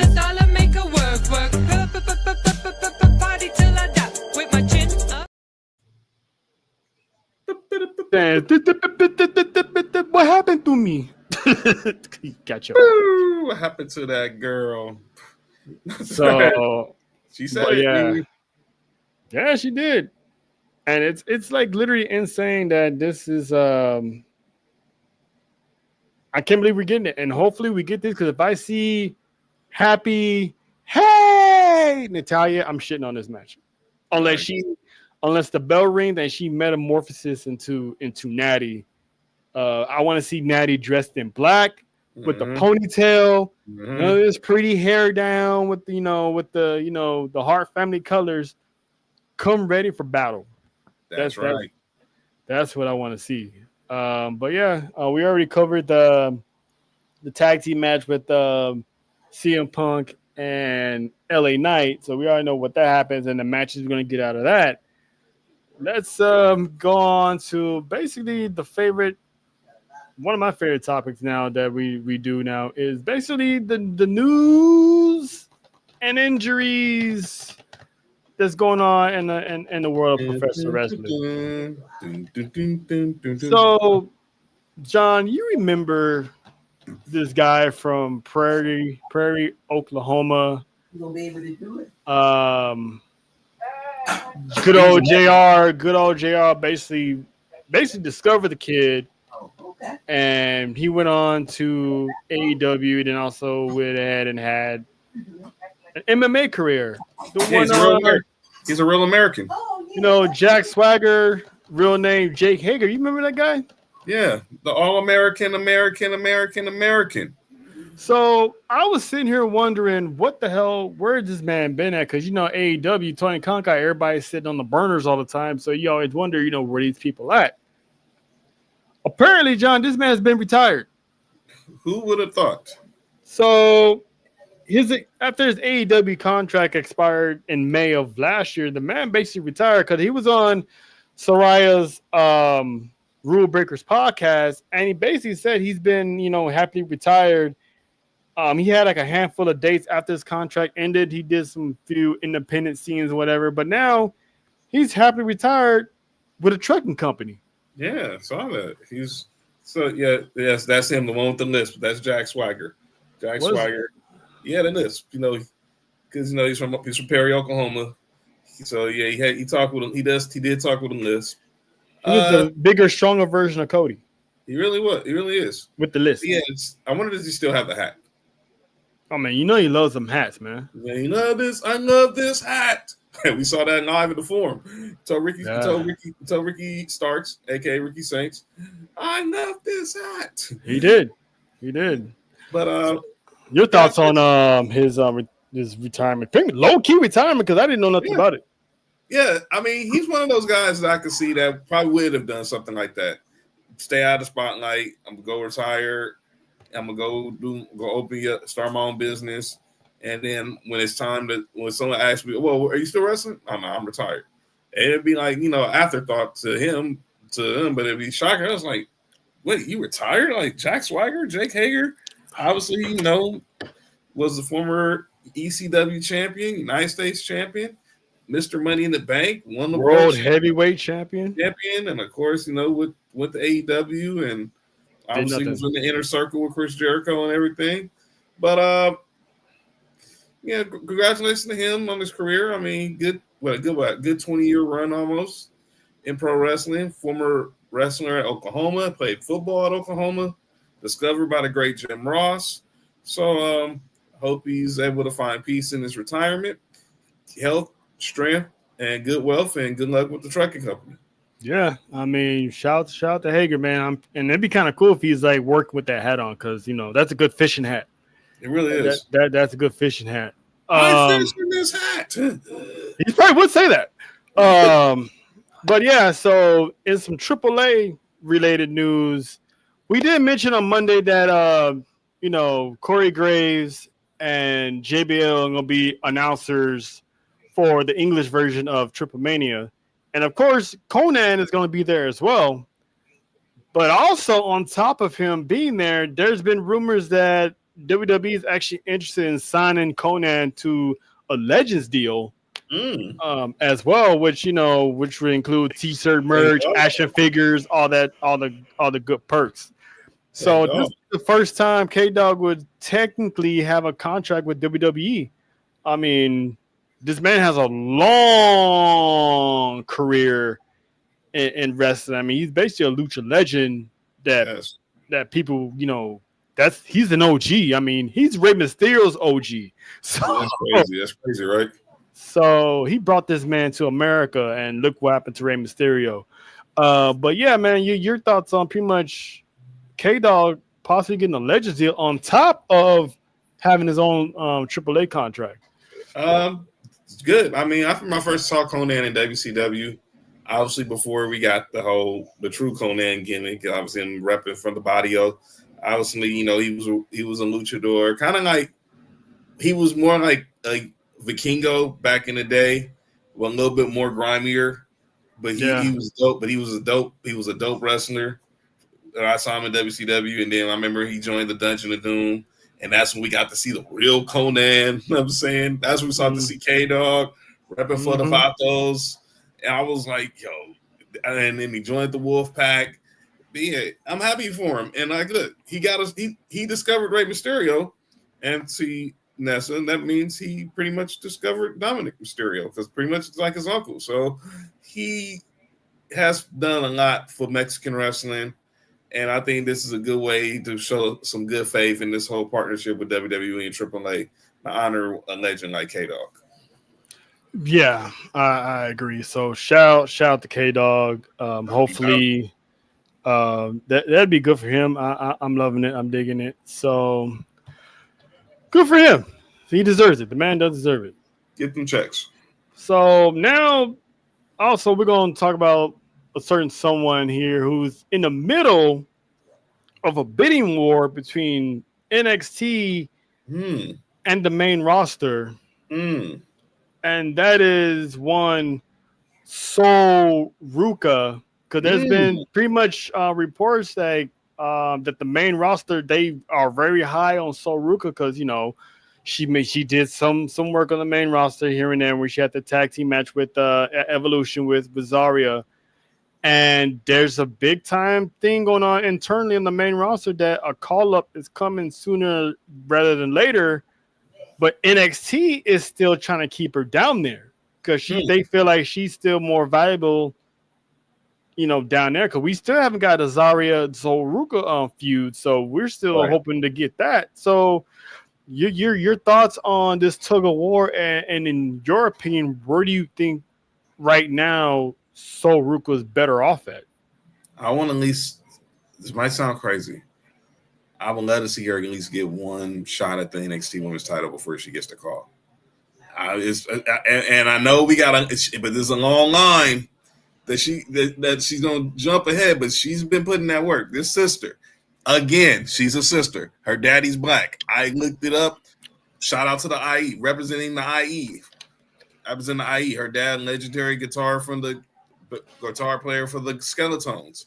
She is a sister. I think she'd kill on the main roster. I mean, we got to see it that Evolution weekend, and I'll let Trail handle that address that question with Faith. She killed it Evolution weekend, working at SmackDown, working Great American Bash, then working the Evolution PLE in itself. Man, yeah, that's right. Pauline Hampton. That is Sol Ruka's father. He's a black man from the IE. Ontario, California, where she's from. And I would love to see it, but I want to see her get a run. But I know there's 3 very beautiful women of color who are trying to get that belt from the lady our wonderful Faith calls not Juicy JC. But yeah, and she's got some work on her hands coming up in a couple weeks as well. But I would let her see it. I think she'd be a dope mid-card champion for sure. So we're clearly seeing she's already had 115 days as the North American champion. The 100 days was her as a double champion, even though they don't recognize the Speed Championship anymore. That's just friends being friends. But she's had 115 days as champ, and she's dope. She's dope. I'd love to see it, but let's try to see if we can get her with one NXT Women's Championship reign before she, in the words of Dion, you ball, you get the call. I mean, we said this about Jada Parker, so we got to keep the same energy about Sol Ruka. She's already the North American champion. She technically doesn't need an NXT title run. True that.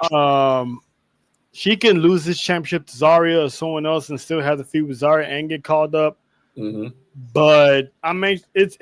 I think it's a good thing that you got people within the company fighting for your services. I agree. You just had to say it, huh? Yes. But yeah. So I would love to see. Me personally, I think after Zarya, I think she should get called up. But I want to see Zarya versus her first because we gotta get that Zarya heel turn. That has to come eventually because it's right there. And if they quickly call her up and we don't get it, I'm not gonna really blame Shawn Michaels for dropping the ball. Well, actually, I still can because they still could have went through with that a long time ago, especially after Zarya kept spearing Sol Ruka multiple times in the past couple of months. But we'll see. But it's good to see her finally get that shine. So, but speaking of NXT, your girl John inked a new deal. I don't know if it's an NXT contract new deal or a new WWE contract, pretty much having her come up to the main roster soon. But Lola Vice. Don't matter. She's back. That's all I care. Has signed a new deal with WWE, and they're going to definitely market her. They're already marketing her. That's why they sent her to the AAA to hone her craft over there because they want to have this woman ready for when she gets called up to the main roster. Her and Stephanie are going to be selling a whole lot of merch, and they can use these. I was trying to do my salsa favor. Just I was sitting down. Doing my salsa. I attribute to Lola Vice for getting that bag. Happy for you. Okay. I was wondering what you were doing. I thought your ass itched or something. Nah. It ain't gonna be. I'm gonna be like sticky fingers on Friday. Like, damn, Debo, my ass. That's it. That's what I said, Faye. I thought his ass was itching. Like, you know, Like, he, Debo, like, he, damn, he, Debo, my he ass forgot is the itching. shower when he got home or something. You know what I mean? Nah, son. Nah, we clean. We all clean. We all clean over here. Shout out to the soap. But no.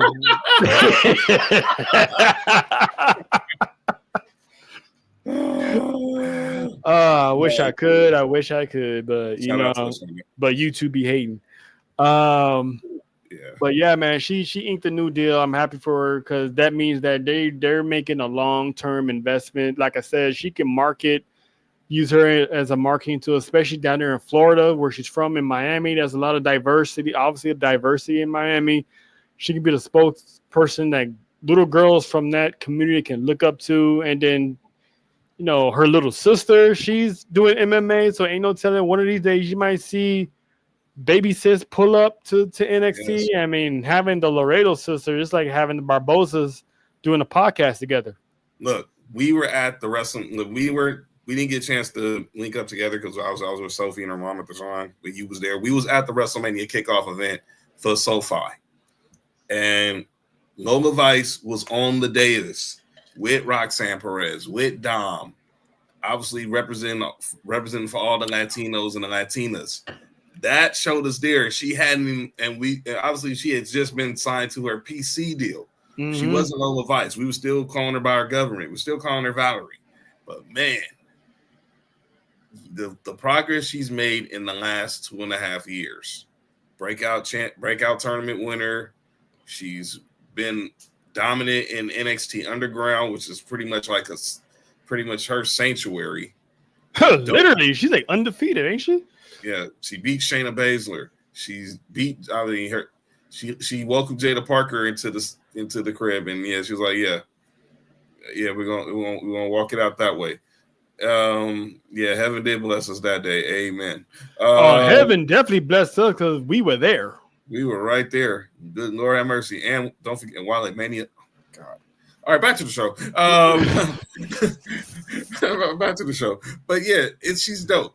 And we gonna see her Saturday on Triple A Mania with my man Mr. Iguana and Nino's Hamburguesas going up against the Judgment Day. You just said it. Her getting all this exposure just shows you what they think of her and her development. Mm-hmm. Yep. So we got one more. Yeah, that was it, great. We was there. We was in the building that night. Yep.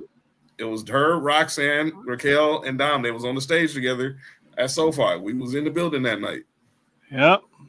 They know what they were doing.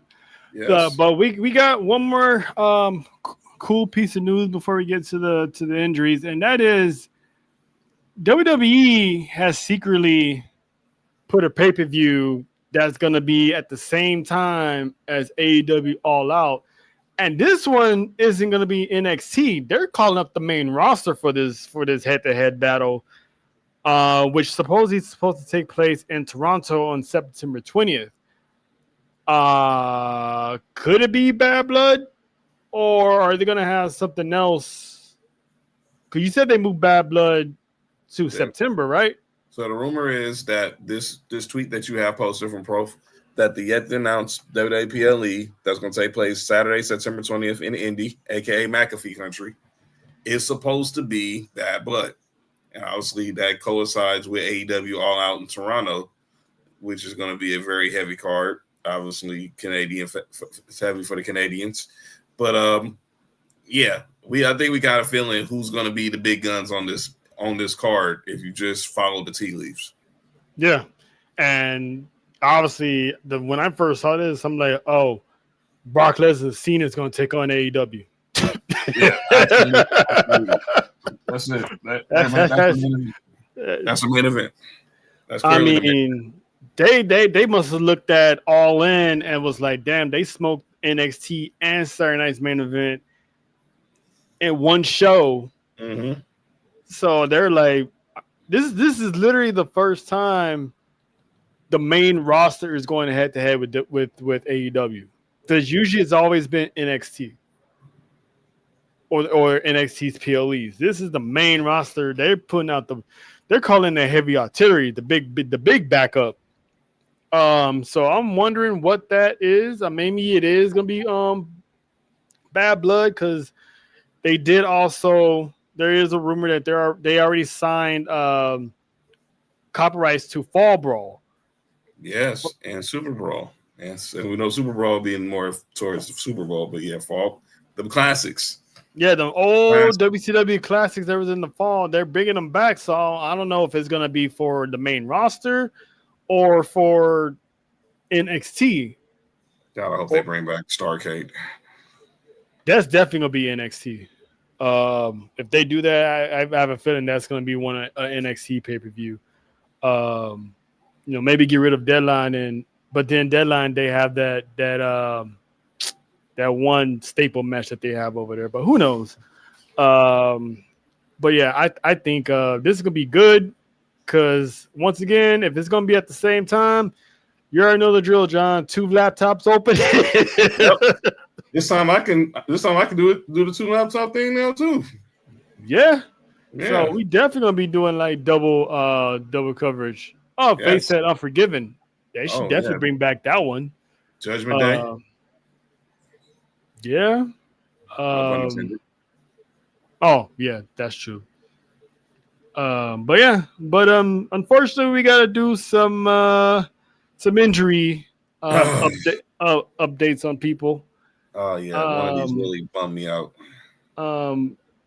Austin Theory has been taken off the active roster and has basically been put on IR, because we all know now it's really been confirmed that he has been dealing with an injury. So that's why he's been removed from the roster internally. He's not been let go. He hasn't been released.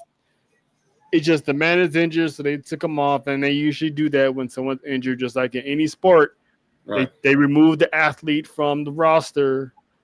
If they had an IR list, they would definitely put him on the IR list. So he'll be back. Him and Grayson Waller is gonna run that fade finally once and for all. We're gonna get Austin Theory on his own. But your thoughts on Theory, John? Yeah, well, I mean, I know he's been killing it. He was killing it on Main Event. The crowds were getting behind him. We've been wanting to see Austin Theory get this shine. But sometimes you gotta sit down for a minute, get right, and recharge the battery, and hopefully, whatever the injury is, that is not major, but it's major enough to take him off the road. So hopefully he gets down to the PC and gets the rehab he needs and comes back, because your boy Grayson Waller is talking real greasy about you, man. Talking real greasy about you. Mad disrespectful. Man, Stacey's saying, you still living off your win against John Cena at WrestleMania. I carried you to a win at WrestleMania 40. Say you're A-Town down. Is your A-Town dumb? And I'm like, you gotta go represent for the A, Austin, when you get back. The hometown is watching you. So good luck and get as much rehab as you need. That's crazy. He represents the A, but the nigga's a Saints fan. That's crazy, right? Yeah, but really, hey, you don't know. You like what you like. He likes the Saints. Yeah, that's why I see him in the Superdome sometime this season. Oh, for sure. Hopefully, I see him in Miami. Ooh. Yeah, I mean, he lives. I'm about to guess he probably lives in Florida. No, so I ain't talking about that. I just remembered Lola Vice do be going to them Dolphins games. Oh my gosh! Well, and if the weather's nice, me and Ness gonna be in Miami. I swear if I run it anyway. But yeah, damn it! Should have had our chance at while they made us just said something like, "I love y'all, you, Jakara," and I have a feeling. I'm not hating, but I have a feeling if you even want for a second try to talk to her, that would be. Damn, I hate it. I would hate it. I'm like, it was worth the shot though. People like Trell, call Nick, Mark, tell him I'm missing the episode on Tuesday. Yeah, man. I gotta go holler at the judge, man. I gotta holler at the judge, but it'll be mail work. It'll be well worth it. And if I know Mom, she'll be like, well, I guess I have the house to myself. Pretty much. She'll send me some plane ticket videos. She'll send you a check like, here you go. Yeah, here's It's the gonna belt say, moment. "I told you so." Hey, happens in the South Beach, stays in South Beach. Oh man, but yeah, Got but that yeah, belt. Got that belt looking. and like Faith says, shoot your shot. I Hey, mean, hey, Steph Curry, you shoot. Only shots you don't. Only shots you miss are the ones you don't shoot. Hey, but I'm happy for Lola though. She's really put in that work though. she really has. But yeah, next injury. I mean, have you caught up with Twisted Metal yet? I haven't shot, but I've started. I'm about to start. Baby, I'm probably gonna start more so this weekend because I don't have no services, so I get the chance to see another Samoan who's in action, getting his acting chops on, courtesy of Peacock.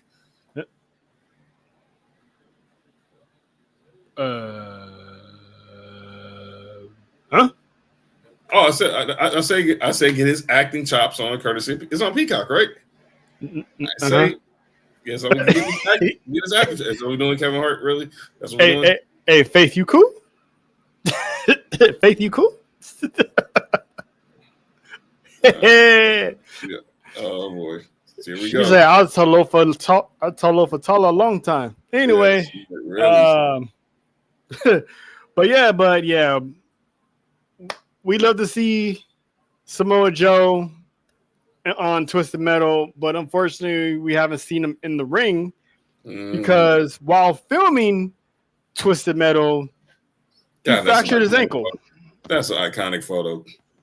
Oh yeah, all his sarcastic lookaways. It's never not funny. But Fightful has reported that Samoa Joe came out and confirmed it as well on social media that he fractured his ankle in a scene as he was getting out the car in a scene, which I'm pretty sure once I see it, I know what he's talking about because I'm at that episode when they about to have literally it's gonna be like the Twisted Metal game where they're going out there, going around and having a war with one another. But anyway, Faith, I'm telling you, I don't know how I didn't fall filter up to shit. Well, because you had John there, so you made sure you didn't get yourself arrested. But anyway, yeah, they don't play like that. They don't play like that in Manhattan Beach. No, they don't. Especially Captain Cheeto got his enforcers out there, so pretty much. Yeah. But anywho, so the man injured his ankle, so he's gonna be out for a little bit. I don't think it's gonna be that long, hopefully. But he finished the season. Basically, he had it wrapped up. So if you see him walk with a pimp lip, that's what happened. So I mean, you hate to see it because every time you turn around, Samoa Joe is injured for some reason. But it is what it is. And of course, from unfortunately one injury to another. And this one, she was the mediator between the Don, Stacks, and Lucifino. And that is one Rizzo who actually came out on social media via her, I think, Instagram, and pretty much confirmed and announced that she has a torn ACL and a meniscus injury. Which means the girl's gonna be gone, like literally gonna be gone to November of next year. But yeah, it's insane. Oh, they're having a thirst trap for the Samoans again. So y'all DMing each other oozes? Okay. They're having Samoan thirst traps again, so I'm just gonna ignore that. Yeah. But anyway, John. I mean, she wasn't gonna do much because I always wondered what was gonna happen to her once the family split up. Because I think she wasn't gonna do much anyway. So, with her injury, will she be back or is she gonna be on that list? I hope she's not on that list, but obviously we leave off with her being put at the safe house, but Stax knows where the safe house was.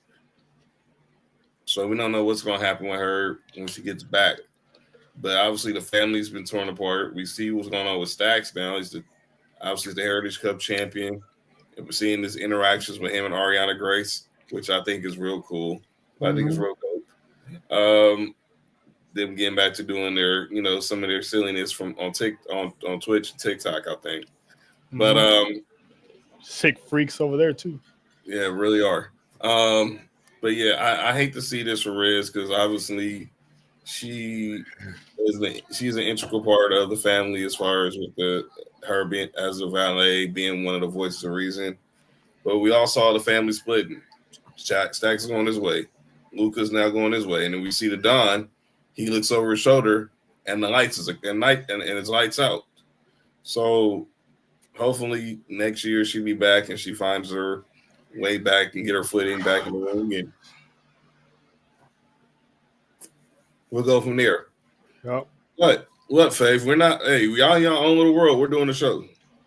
Hey, I all I said was I'm just not gonna pay no mind to you. I'm letting y'all mind your own business, and we're minding ours. That's all I'm saying. Yeah. You gotta get hostile with me. I didn't say anything, so I just said y'all do you. Former and high we jumper. gonna handle business over here. That's all. Former high jumper, Faith. It was Rizzo in college, so she has ups. But don't know for felle move me. I didn't do anything. Y'all can have your stay loosey in your conversation. We're not hating. We're not even. We're over there. But yeah, and now, obviously, what we came here to talk about, as you alluded, I'm wearing the merch. Mm-hmm. Got the background, the drop, and that is the news of the week. The news of the week.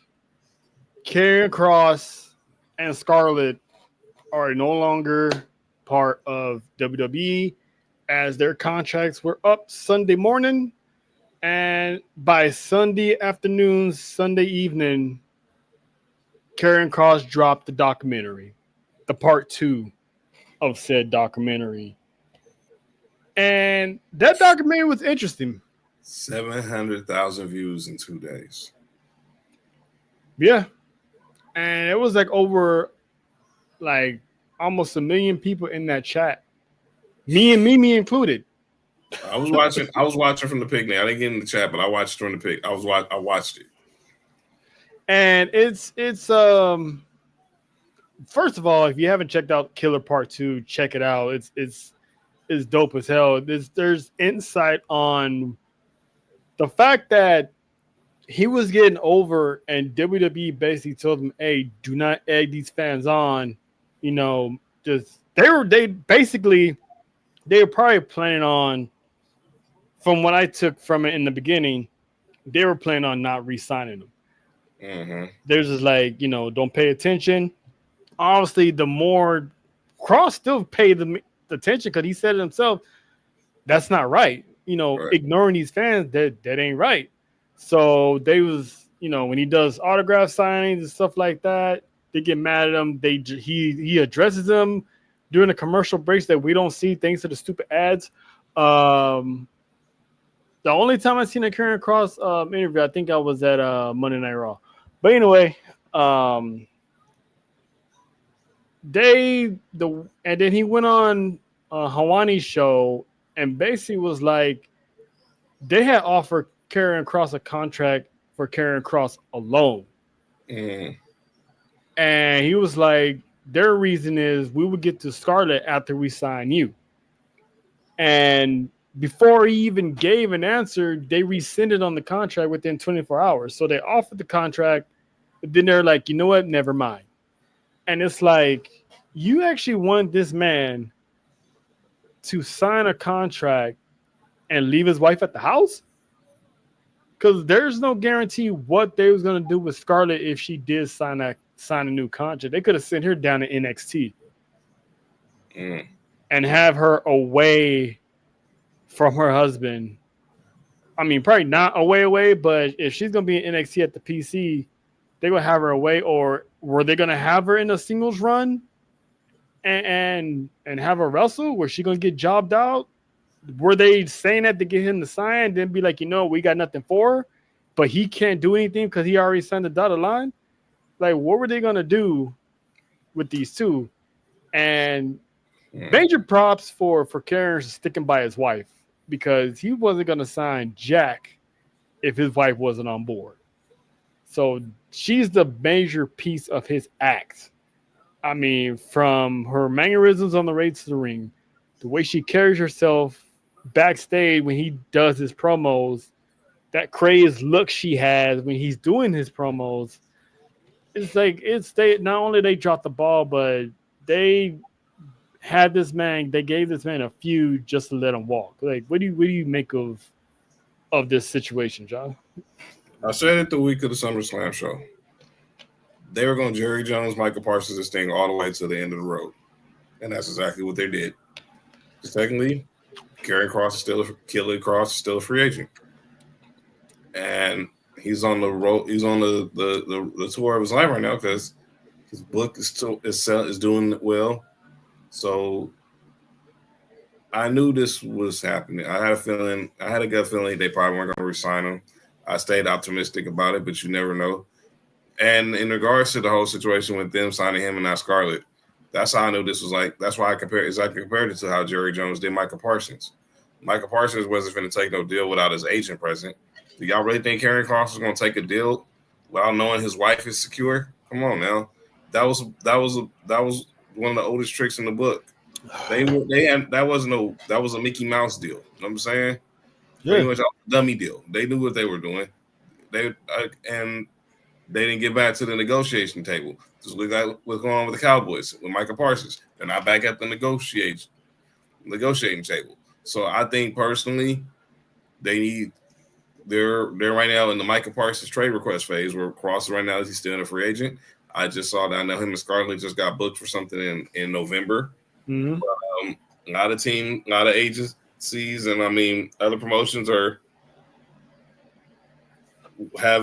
still scared to reach out because some people think they're making this work. But like he said today on Hawaii, yeah, he's been reached out, but I mean people he said like AEW, other companies have wanted to reach out to him, but there's some who are still thinking this will work. But he said it. First thing he said when he went on Hawaiian show this morning was, "I'm not coming on as a character. I'm Kevin," and that shows you enough right there. Oh yeah, he's done. That's said enough right there. And the thing is, I think there still could be room for this relationship to be repaired. Oh yeah, he's not gonna go out there and bash WWE. He's just gonna tell the truth of what happened. Exactly, which he should, as he should. So now, where I think this goes, he goes away for a minute. He does his thing. His book keep selling them books. And WWE's gonna go their way because the billion-dollar corporations, they're always gonna keep it pushing, no matter what the circumstances was.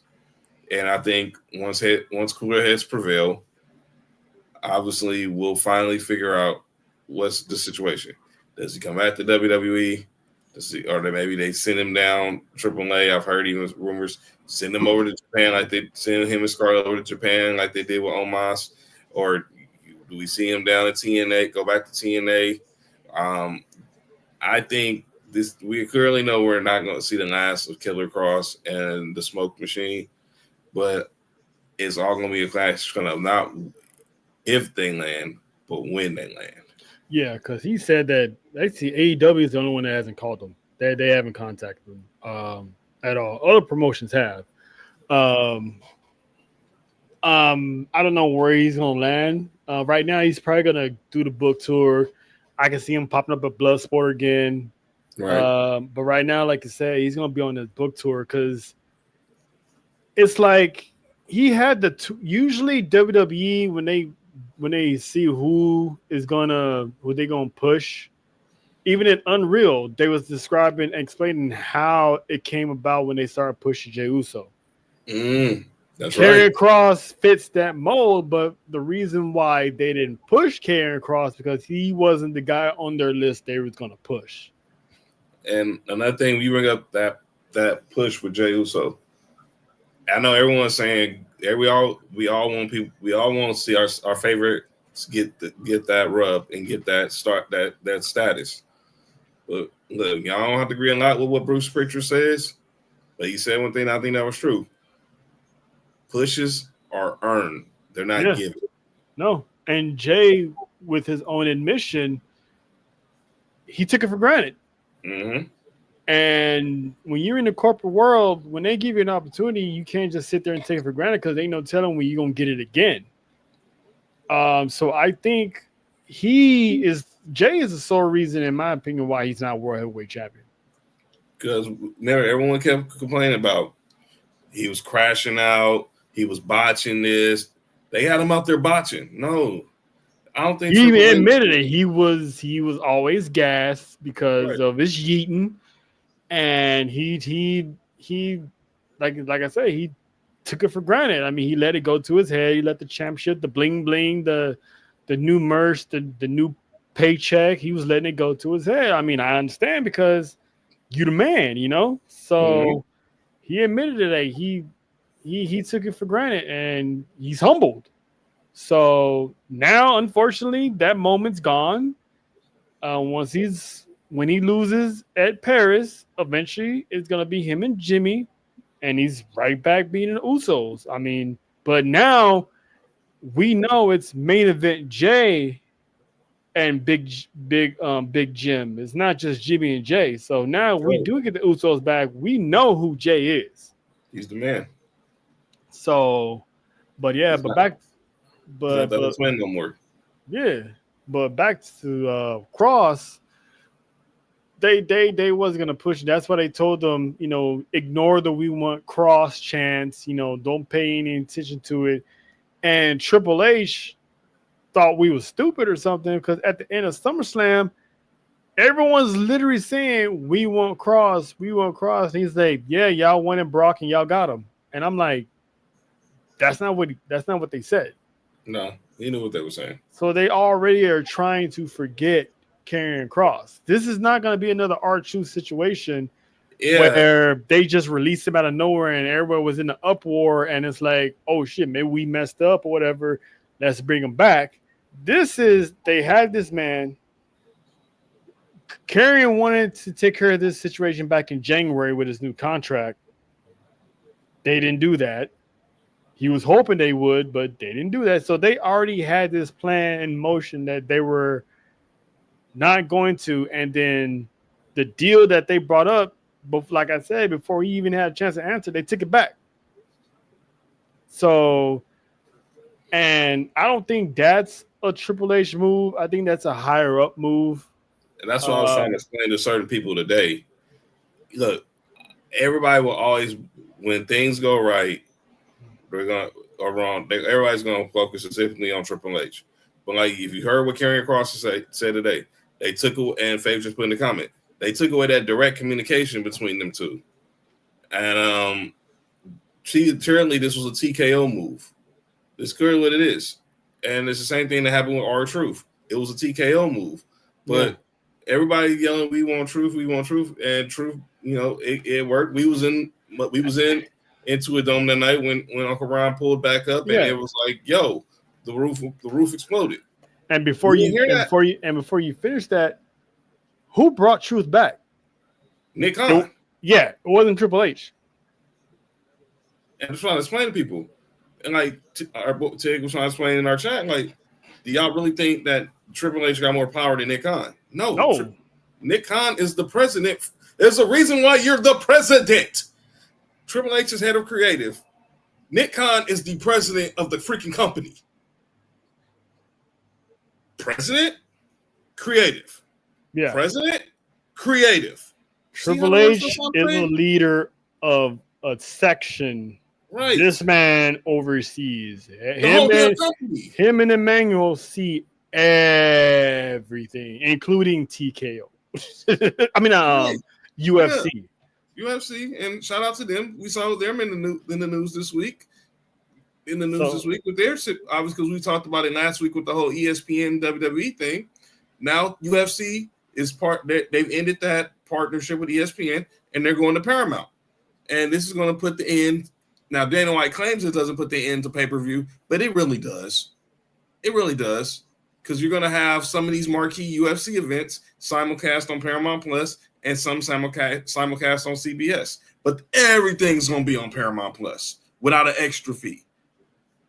I don't know, Nessa. I really don't think this one is a work.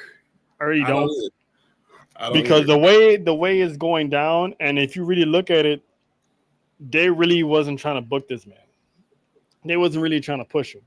And the only reason why he even got TV time because the whole we won't cross, everyone was, they're like, all right, let's give them, what they wanted.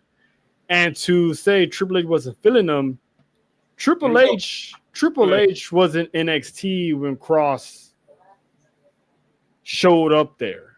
Right. Triple H built that man up, booked this man to be a machine, and then Vince killed that whole aura of a Karrion Cross. And who was the one that brought him back?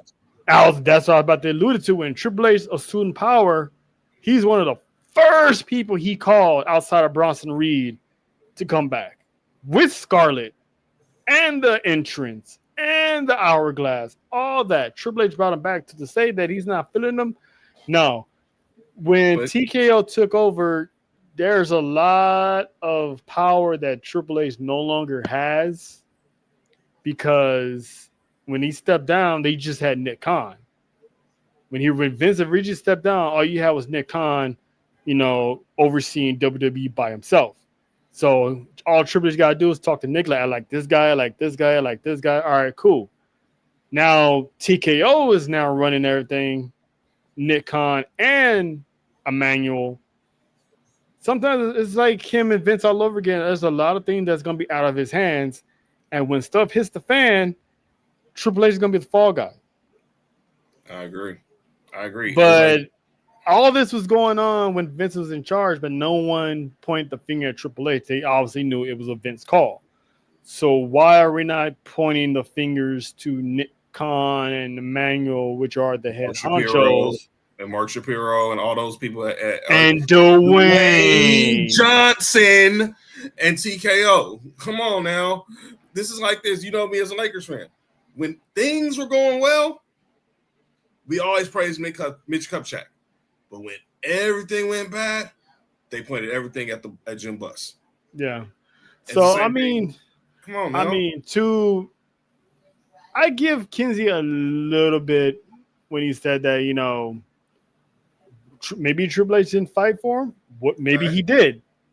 But if you really wanted this guy, I think Triple H probably would have put a big enough argument to keep him because he would have been saying what we're saying. Look at the merch that he's selling. He's got the fan support.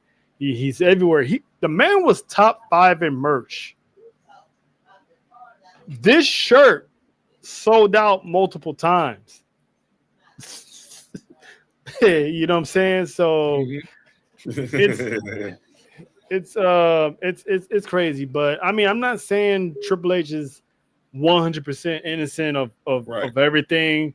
But at the end of the day, he does not make the calls of who hired, who fired. He can suggest things. But if Nick Khan and Shapiro and those people, they say, you know what? I want Cross to stay.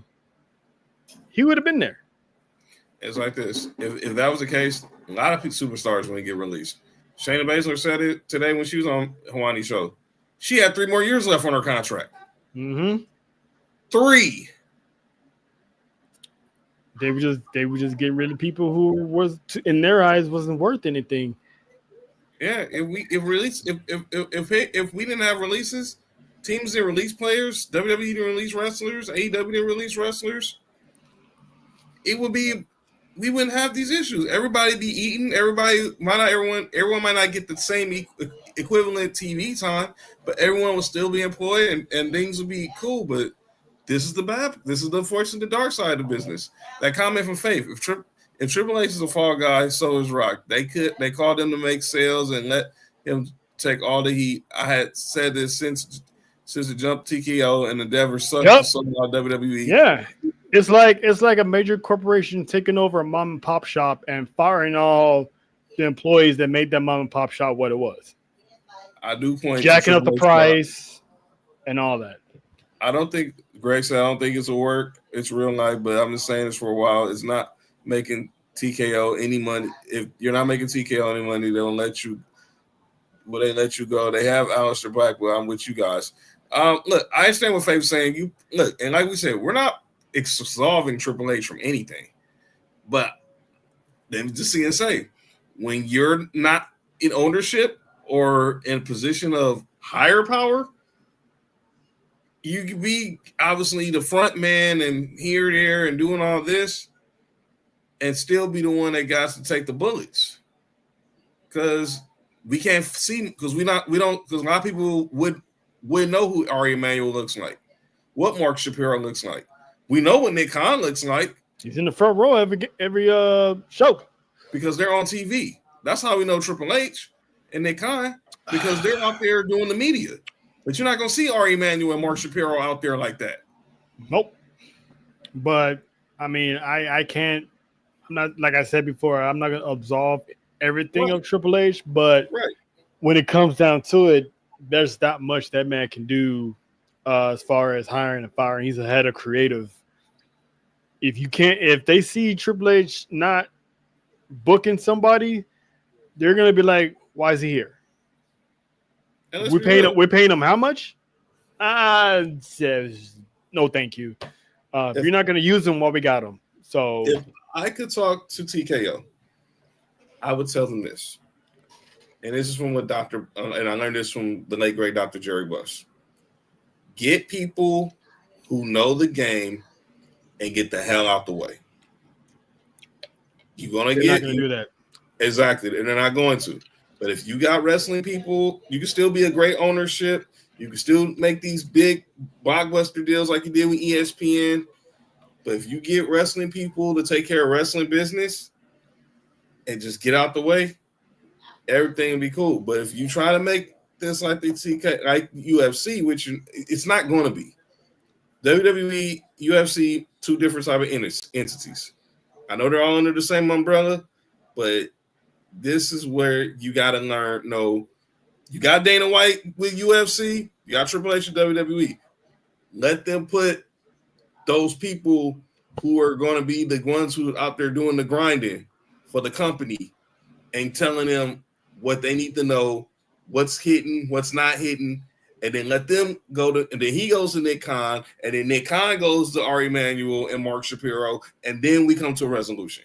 Yeah, but if you keep doing it, if you keep jumping the middleman and jumping the man above the middleman, this is going to still be the same cycle. Yeah, and I agree with Lena about it used to be a fan. The moment I knew this was going out the window was them goddamn ticket prices.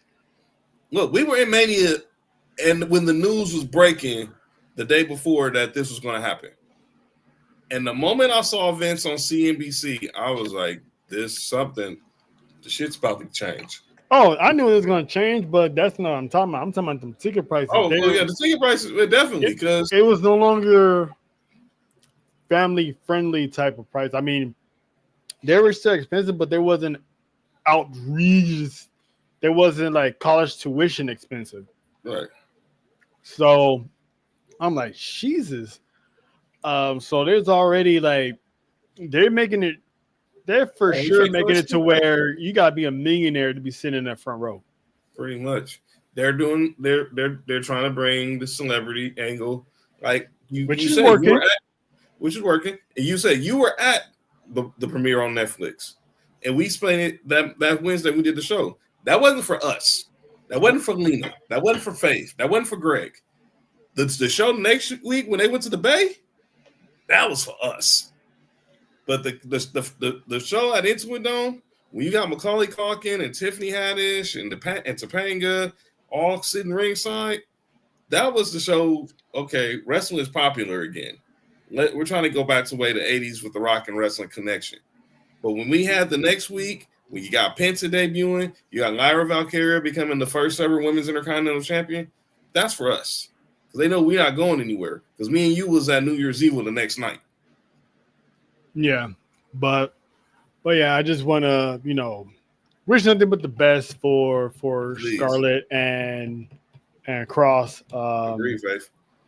Oh yeah, it was a corporate showing. It definitely was. That's why Rock was there as DJ and not as the final boss. But yeah, But yeah, now it's time for our closing. This is one of the ones where we see something that doesn't make any sense, and it's like we're just sitting there like, yo, this is what we're doing. Is this really what we're doing? And it's literally that. Are you trying to recreate that? I tried, but I can't. I have to be in the moment. I have to hear something in the moment for me to do that. That's probably what that day on Sports View. I don't know what the heck Nick or Mark said that had made me make that face, but we'll one day we'll find it and play it on air. Yeah, to justify that. So I got a call out because I came across this actually today from another person that I follows Twitter, and he had the clip, and I'm gonna play this clip, and I want you, John, to tell me where in this clip this man fucked up. Go ahead. Cena's last match will be in Boston, or his last appearance will be in Boston. People are going to be crying their eyes out for John's retirement. It's going to be a very emotional night. People will be very, very happy, tears of joy, a little bit of sadness, and Vince is the guy that gave John his opportunity. Stephanie is the one who truly gave John his opportunity because she heard him rapping in the back of the tour bus. John and Vince have remained friends through everything. If Vince were to come out in that moment to give John his final farewell, I think the people would like to see that or would embrace it because it's Vince McMahon's WWE that John Cena was the face of. Bubble. Now, him saying him and Vince and John are friends, that's true. That's very well noted. Cena was at Vince's birthday party last year. Yeah, that's not where he fucked up at. Right. Where he was speaking facts all the way until he said that if they bring Vince out on television to give John Cena his send-off. Oh no. How about you? That's where I'll call him out. And for that, Bubba, you gonna get one of these.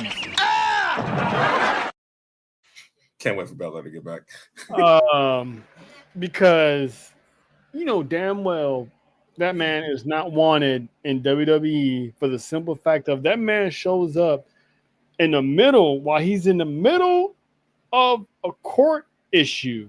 A major court issue that's damaging to the image of WWE, which is why he was forced to sell his stock and step down to begin with.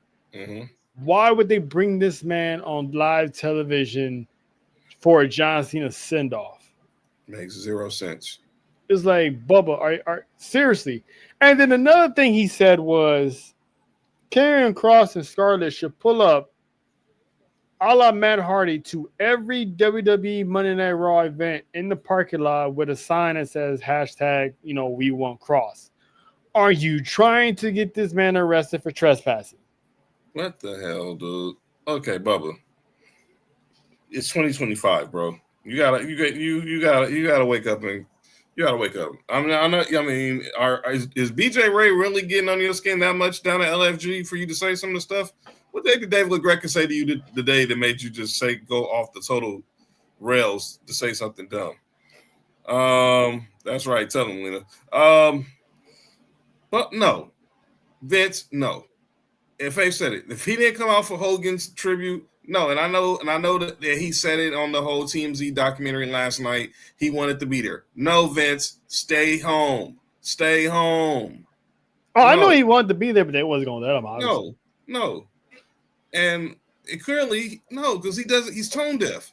Even when he was saying, I ain't watched the doc, but the clip that's circulating where he's saying Hulk's not a racist, he just said racist things. Hello. You walk like a duck, talk like a duck, quack like a duck. Thinking you a duck. They a damn mongoose. Come on, man. That's like you saying, no, I'm not a sexual predator. I just like forcing my way on women. Come on. What are you talking about? No, bully, you do not bring Vincent Kennedy McMahon out to ruin John Cena's last day as an in-ring competitor in World Wrestling Entertainment. Now, if they want to meet up after the fact because they're friends and celebrate, have a glass of wine and go by and think about all the good days before Vince left, have at it. It's a grown man. You can hang out who you want to hang out with. Y'all good over there in the comments? But no, do not bring Vince out to see the match. And there's also rumors about when that's going to happen. Yeah, that's true. So let Cross and Scarlett handle their business accordingly, the way they gonna handle their business, and stay the fuck out of it. Bubba, Bully, worry about LFG and finally getting a team victory. Maybe they pull up the Triple A and just for the heck of it, because obviously they got a history with Triple A. But no, they're not doing that whole Matt Hardy shtick where Triple A signed me, Ring of TNA signed me, Ring of Honor. No, they're not doing that. They're way more dignified than that. And that kind of belittles everything Karrion Kross stands for as a person. Him and Scarlett. Come on now. Exactly. Hey, like you, John, you got anybody you want to call out? So earlier we talked about Logan Paul with the whole Cena match. And everybody was saying Logan Paul, they're racing John Cena's retirement tour on 2 matches with Logan Paul. Well, did you know that was Logan Paul who's so creative, have Karrion Kross come out there during this match at WrestleMania with AJ Styles? Did you know that? I know you can still think Logan Paul's a jerk and blah, blah, blah, but let's put some respect on his creative. He knew the self-awareness, knowing you're in Karrion Kross's hometown of Las Vegas. You know this whole thing with him and AJ Styles. Bring him out there to be some type of factor into the match. And so that's where he was right. Now, otherwise, so all y'all saying that they're wasting one of Cena's dates on Logan Paul. No, they're not. If John Cena wants to fight Logan Paul, he'll fight Logan Paul. If he doesn't want to face Logan Paul, he won't face Logan Paul. This is what we're doing, is you idiots on the internet. There's some Facebook group called Dog Community who put up this post, and I didn't want to even share the post with you because it's too dang degrading. I'm not triggering nobody and pissing nobody off. Someone makes this post basically saying that The Rock announced that Ava got in a serious car accident, and then they AI'd her face pretty much in a freaking coma with The Rock with a sad face and a picture of them sitting, I think, when they was at the Golden Globes together. People, get a freaking life. That is disrespectful. That is a man's daughter. That is a human being. You don't do that. There's a special place in hell for people like y'all. Stop degrading these women, these young girls, treating them like they don't matter. You think The Rock want to see someone basically saying his daughter's in a freaking coma? You idiot! I never saw that post, but yeah, that's Ava AI is getting out of hand, man. I saw it on Twitter because Ava tweeted it out. She's like, some of y'all really got there's a real special place for hell for some of y'all. Ava tweeted it out, and I was like, this is just ridiculous. This girl ain't done nothing wrong. She can't help who her daddy is. Yeah. That's all what y'all doing. Bien, pendejo. Y'all just treating her like that because y'all know who her daddy is. Now, get a break. Or as someone said on Monday, someone needs to go get laid. Oh, I think that was fake. But anyway, but yeah, that is this AI stuff. I knew it was gonna happen the moment this AI stuff started to take off. I'm like, in the wrong hands, it's not gonna be pretty, because there's gonna be a lot of people gonna get framed for something, accused of something, and it's not even them. Or people doing this. People, it's don't have them start cracking down on AI to the point that people who want to use it for good, like us, for content purposes, to for our shows, because we won't be able to use these features if they get blacklisted or whatever. But yeah, I said it when Okay, That my was- bad. yeah, My yeah, bad, she was- Faith. that was later. But to the point, I've talked about it last year when we started this segment about the person I know who's still doing this, calling out names, about the girl who basically AI'd herself tongue kissing Jey Uso. What the heck was that? Oh yeah. That was That's disgusting. yeah. That is true. That is nasty. But now we're gonna go to the final segment, which is a Y'all positive, some wild people in the comment section.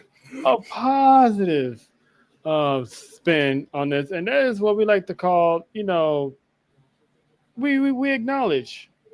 So I'm gonna call something out that's pretty cool that I haven't really talked about in a while.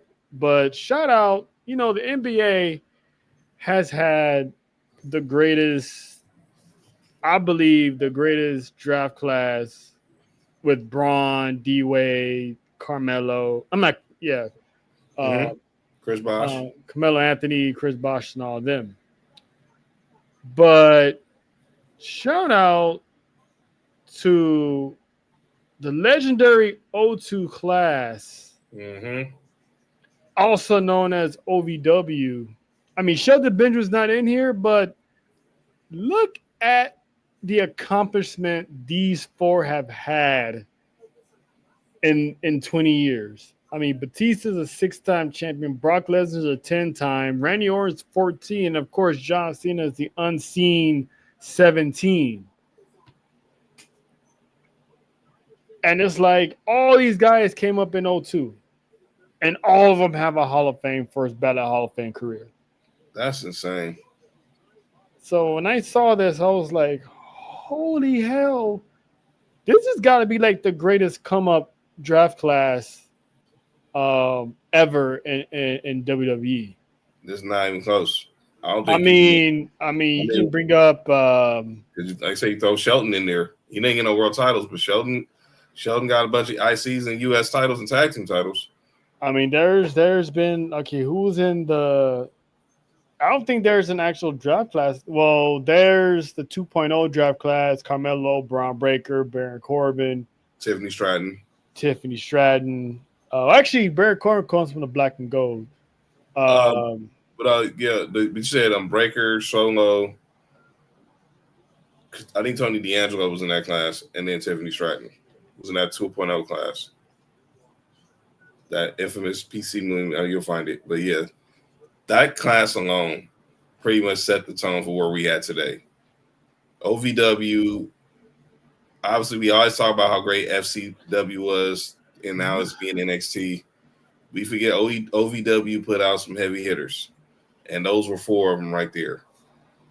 John Cena, Brock Lesnar, Randy Orton, and Batista all in one performance class. And look where they at now, all on their way, going to just walk into the Hall of Fame. Soon as the last bell rings, they should already be going in the Hall of Fame that following year. Oh well, yeah, that's true. Anyone you want to acknowledge before you get up out of here? Yeah, I want to acknowledge a match I saw last night from NXT.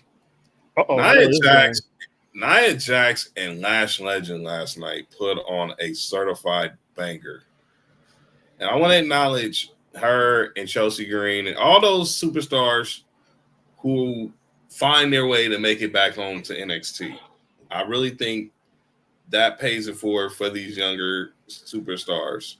You see what Nia Jax and Lash Legend did last night? Banger. Now you got Chelsea Green and the Secret Harvest coming back there, partnering with Ethan Page. And now they got this feud with Tavion Heights and Tyra May Steele, who I was wondering what was going to be used to her. But now we see what Sean has. I'm digging that. They're like they're like a black team angle. You know what I'm saying? They're a black team angle. You know what I'm saying? 2 Olympic wrestling champs, and she came in there, German suplex, Alba, German suplex, Piper, German suplex, Ethan Page. So Chelsea made a business decision. Said I'm gonna stay in the back, and now we're gonna see if we're gonna get a USA Canadian peace treaty on Tuesday in Philly. Well, it didn't work for Drake and Kendrick, so I don't know if it's gonna work for them. But it's dope seeing these veterans who still at the top of their game going back to the house. Some of them helped build, and it's dope. And I thought Lash Legend put on a dope performance last night. She took an L, but man, they ain't nothing for her to be down about. You went basically bell for bell with Nia Jax, and not a lot of women can say that or have the power to hang with Nia Jax the way she did. Yeah, that is true. Oh boy, I see what y'all on tonight. Yeah, man, they tripping. But yeah, and that pretty much wraps up the show here. Shout out to Dylan for pulling up. That's a deal. Technically, John, this is literally the first time ever we low-key did a show without guests. It's been a minute. No, this is the first time. Since day one, we've had a guest. Yeah. Because everyone loves to hang out with the boys from the West. So this is which I was never tripping because we always stay locked and loaded to do these shows. So and Nessa says shout out to John for keeping it professional while reading the comments. Told y'all I know how to keep. Told y'all I know how to keep it professional. Oh, that's because Nessa, you actually had some sleep. Yeah. I got a good sleep. I'm having more good sleep the next couple of days too. Obviously, got a nice weekend ahead of us coming up. So I'm looking forward to whatever we got planned, what we got going on with the brand. Yep. We're on the road to Paris. Merci beaucoup. So that's it for us. Catch John's continuation of Sports for You 2-a-days on Friday. Everybody will be back. And stay tuned. We will be doing a Triple Mania announcement. It will be me, John, Nessa, and JoJo. So if Nessa can actually sit still for 5 minutes. Please, dude. Like, man. But what are we doing here? We love you, Nessa. One day at a time. Remember that. So Friday. But she made a good point though. At least John is the best. John is the best. John is number one. Dallas Cash, Uncle Kev, the Postman, Christy Love will be in the building Friday night to talk AFC. The AFC artist formerly known as HR is back. Oh, that's gonna be a good one. She's gonna talk about her Chicago Bears and all NFC North, and then obviously you just talked about Tribal War Zone. And Tuesday, the South got something to say because our boys you've seen on these shows before and our watch-alongs, the great undisputed GOATs, Champ and Drell, and Dale are pulling up on Tuesday. And then y'all want to make sure y'all have y'all schedule next Friday. The heavyweight match that everyone's been waiting to see. Oh, come on, man. Well, the OTC versus JB versus the World. Hey, man, with an undercard. Shout out to my boy Mike P. He'll be on Tuesday with the undercard. And Jermaine, too. He'll be there next Friday, that Friday, too. Jermaine, with special assistance from Jermaine of the Sucio Boys. Listen. And a special appearance from Tanisha. Them sorry ass Jaguars. Yeah, and I gotta call no names for them next week. I'm saving it. Sick freaks, dude. There's some sick freaks in Jacksonville. But yeah, man, we gonna get out of here. Stay tuned. We got some stuff coming down the pike later on. We just gotta make a few phone calls, make a couple emails. Yeah. But when we make moves, we try to do what we do for everybody and try to make the brand get bigger. So, but we gonna pop off. Y'all enjoy the rest of y'all week safely. And yeah, it's a Nessa made chaotic 22nd. Yeah, it really is. And by the way, fuck the Falcons. But we're gonna get up out of here. I'm Trail, that's John. Shout out to Dylan. Shout out to Faith, Lena, Greg, Nessa. everybody else that pulled up. Devin, we love y'all. We see y'all. And we're going to be out of here. So see y'all next week.